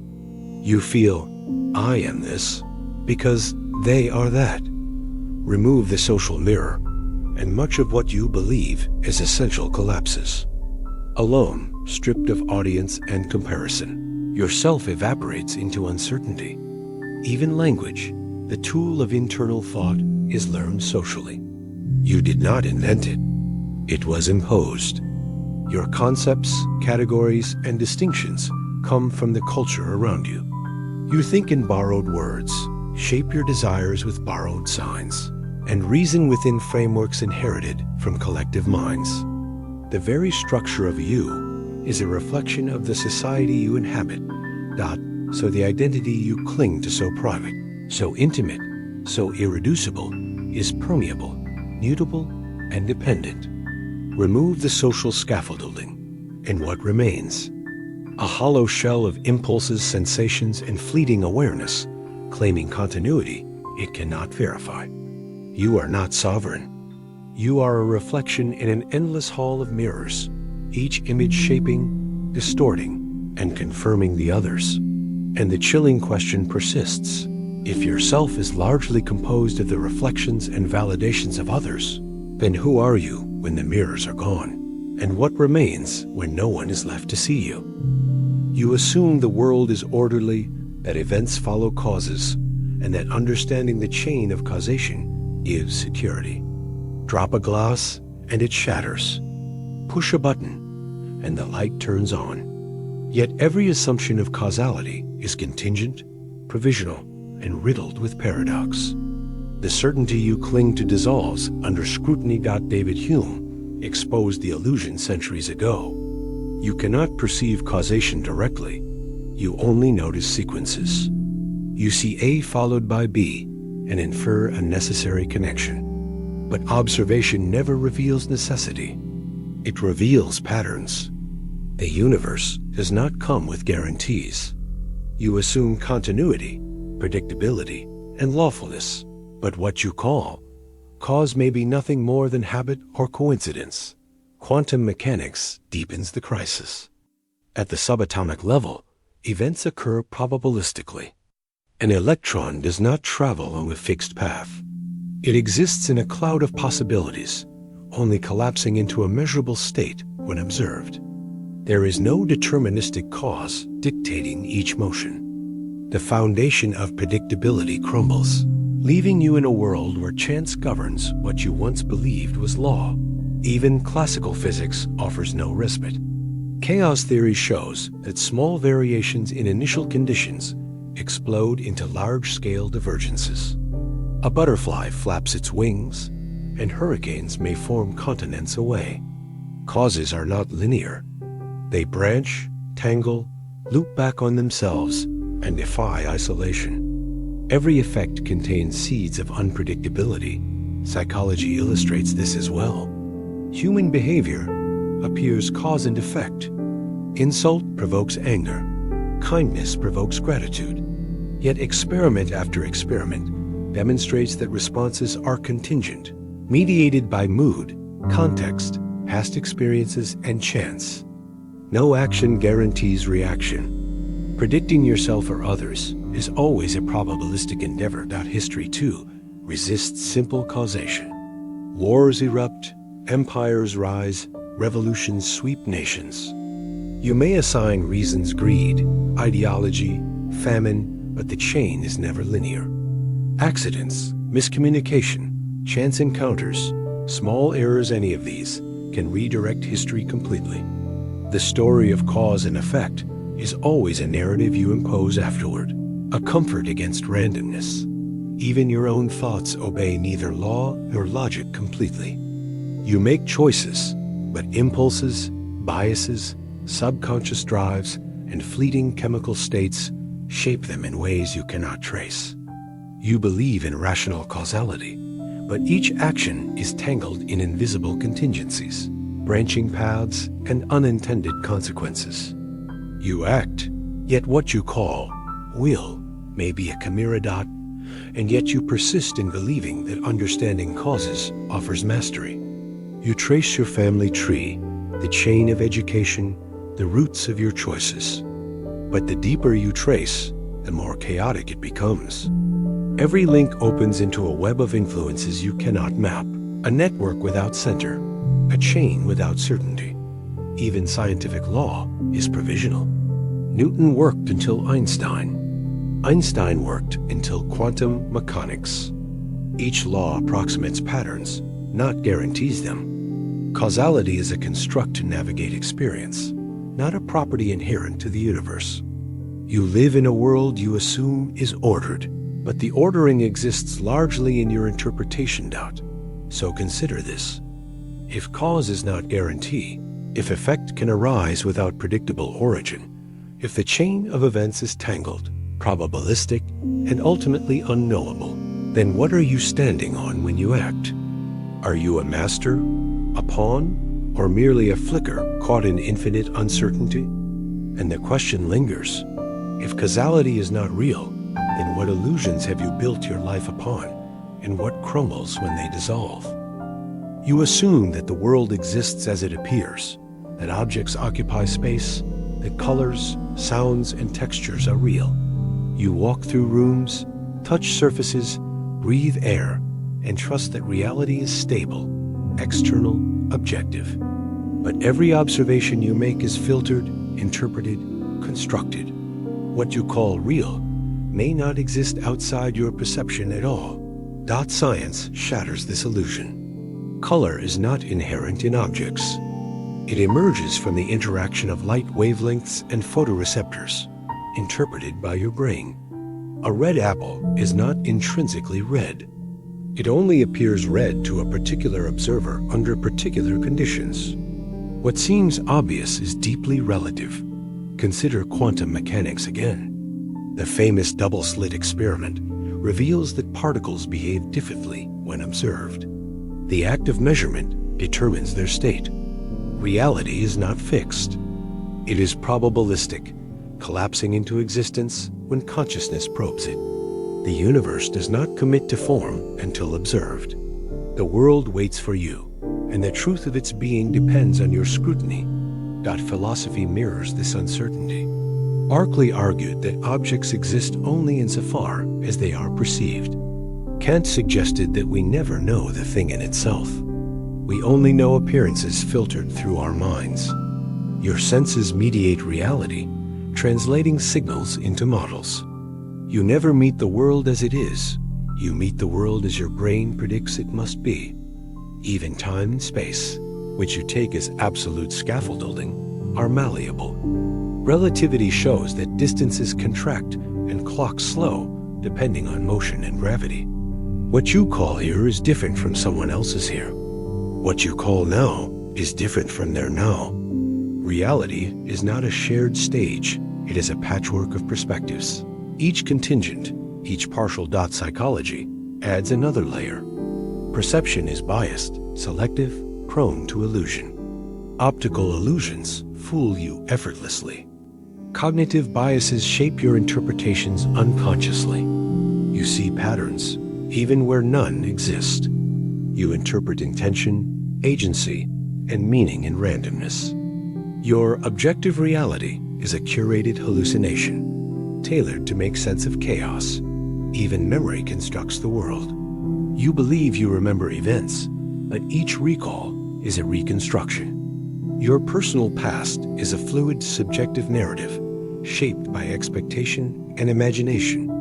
Objective reality, the how things actually happened, is inaccessible. You live inside your mind's version of the world, not the world itself. Technology and measurement offer no escape. Instruments translate phenomena into signals you can interpret, but each reading is filtered, encoded, mediated. There is no way to step outside perception and observation to touch reality directly.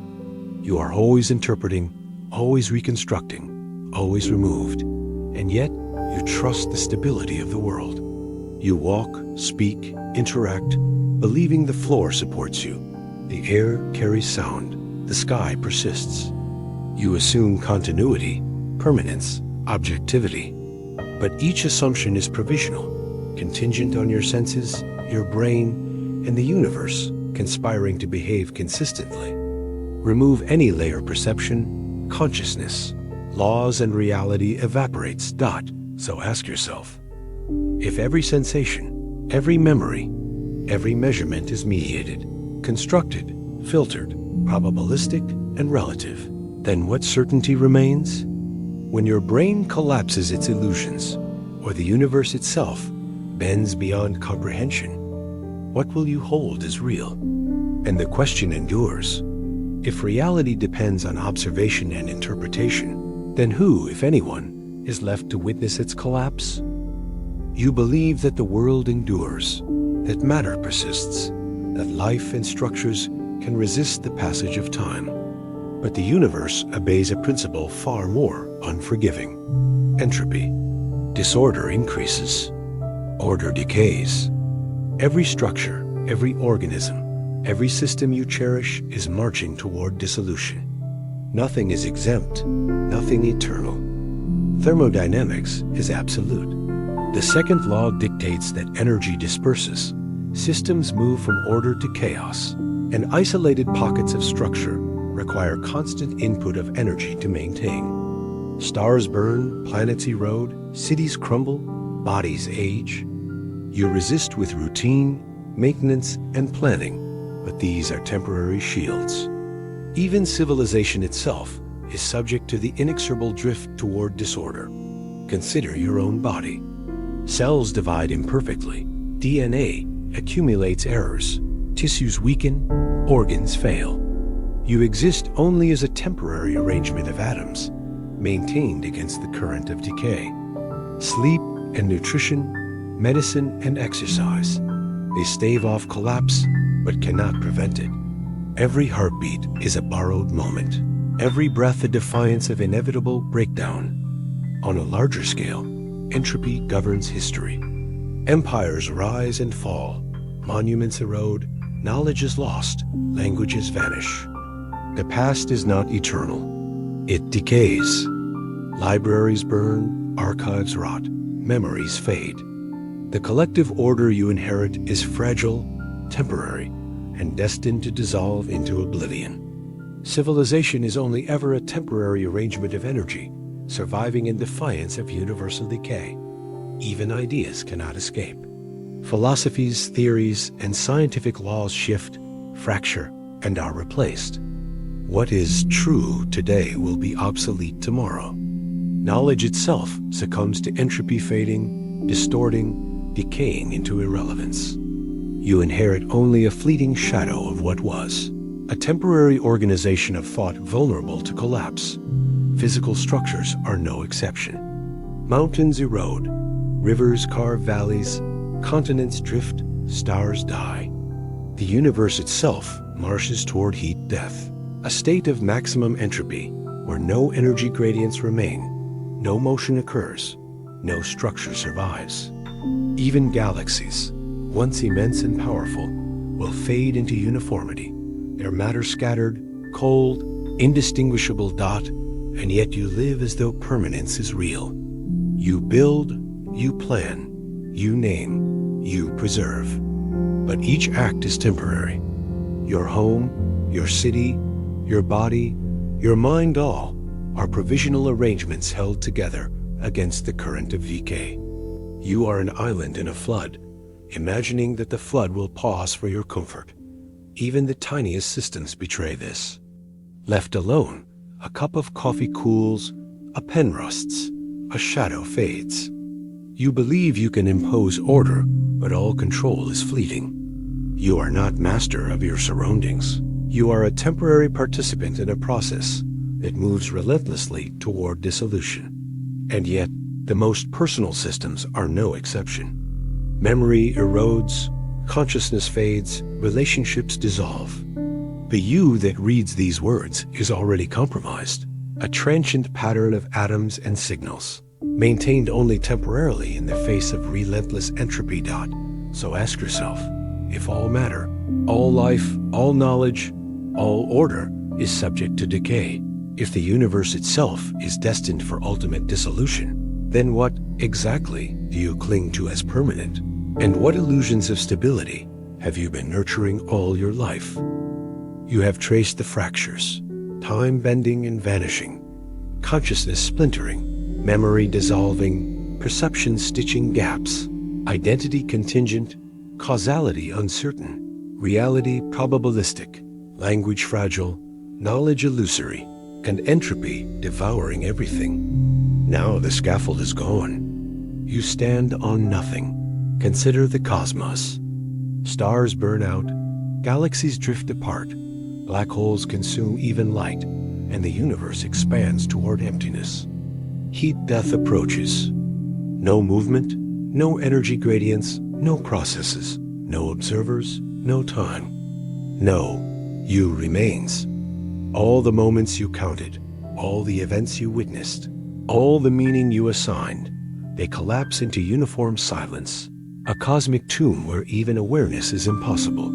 And yet, the collapse is already here. Each night of unconsciousness, each moment of unremembered seconds, each flicker of perception that your mind does not track, these are tiny encounters with the void. Death, sleep, oblivion. Practice for the ultimate erasure. Your consciousness, yourself, your past, your experiences. They are temporary arrangements resisting dissolution for now.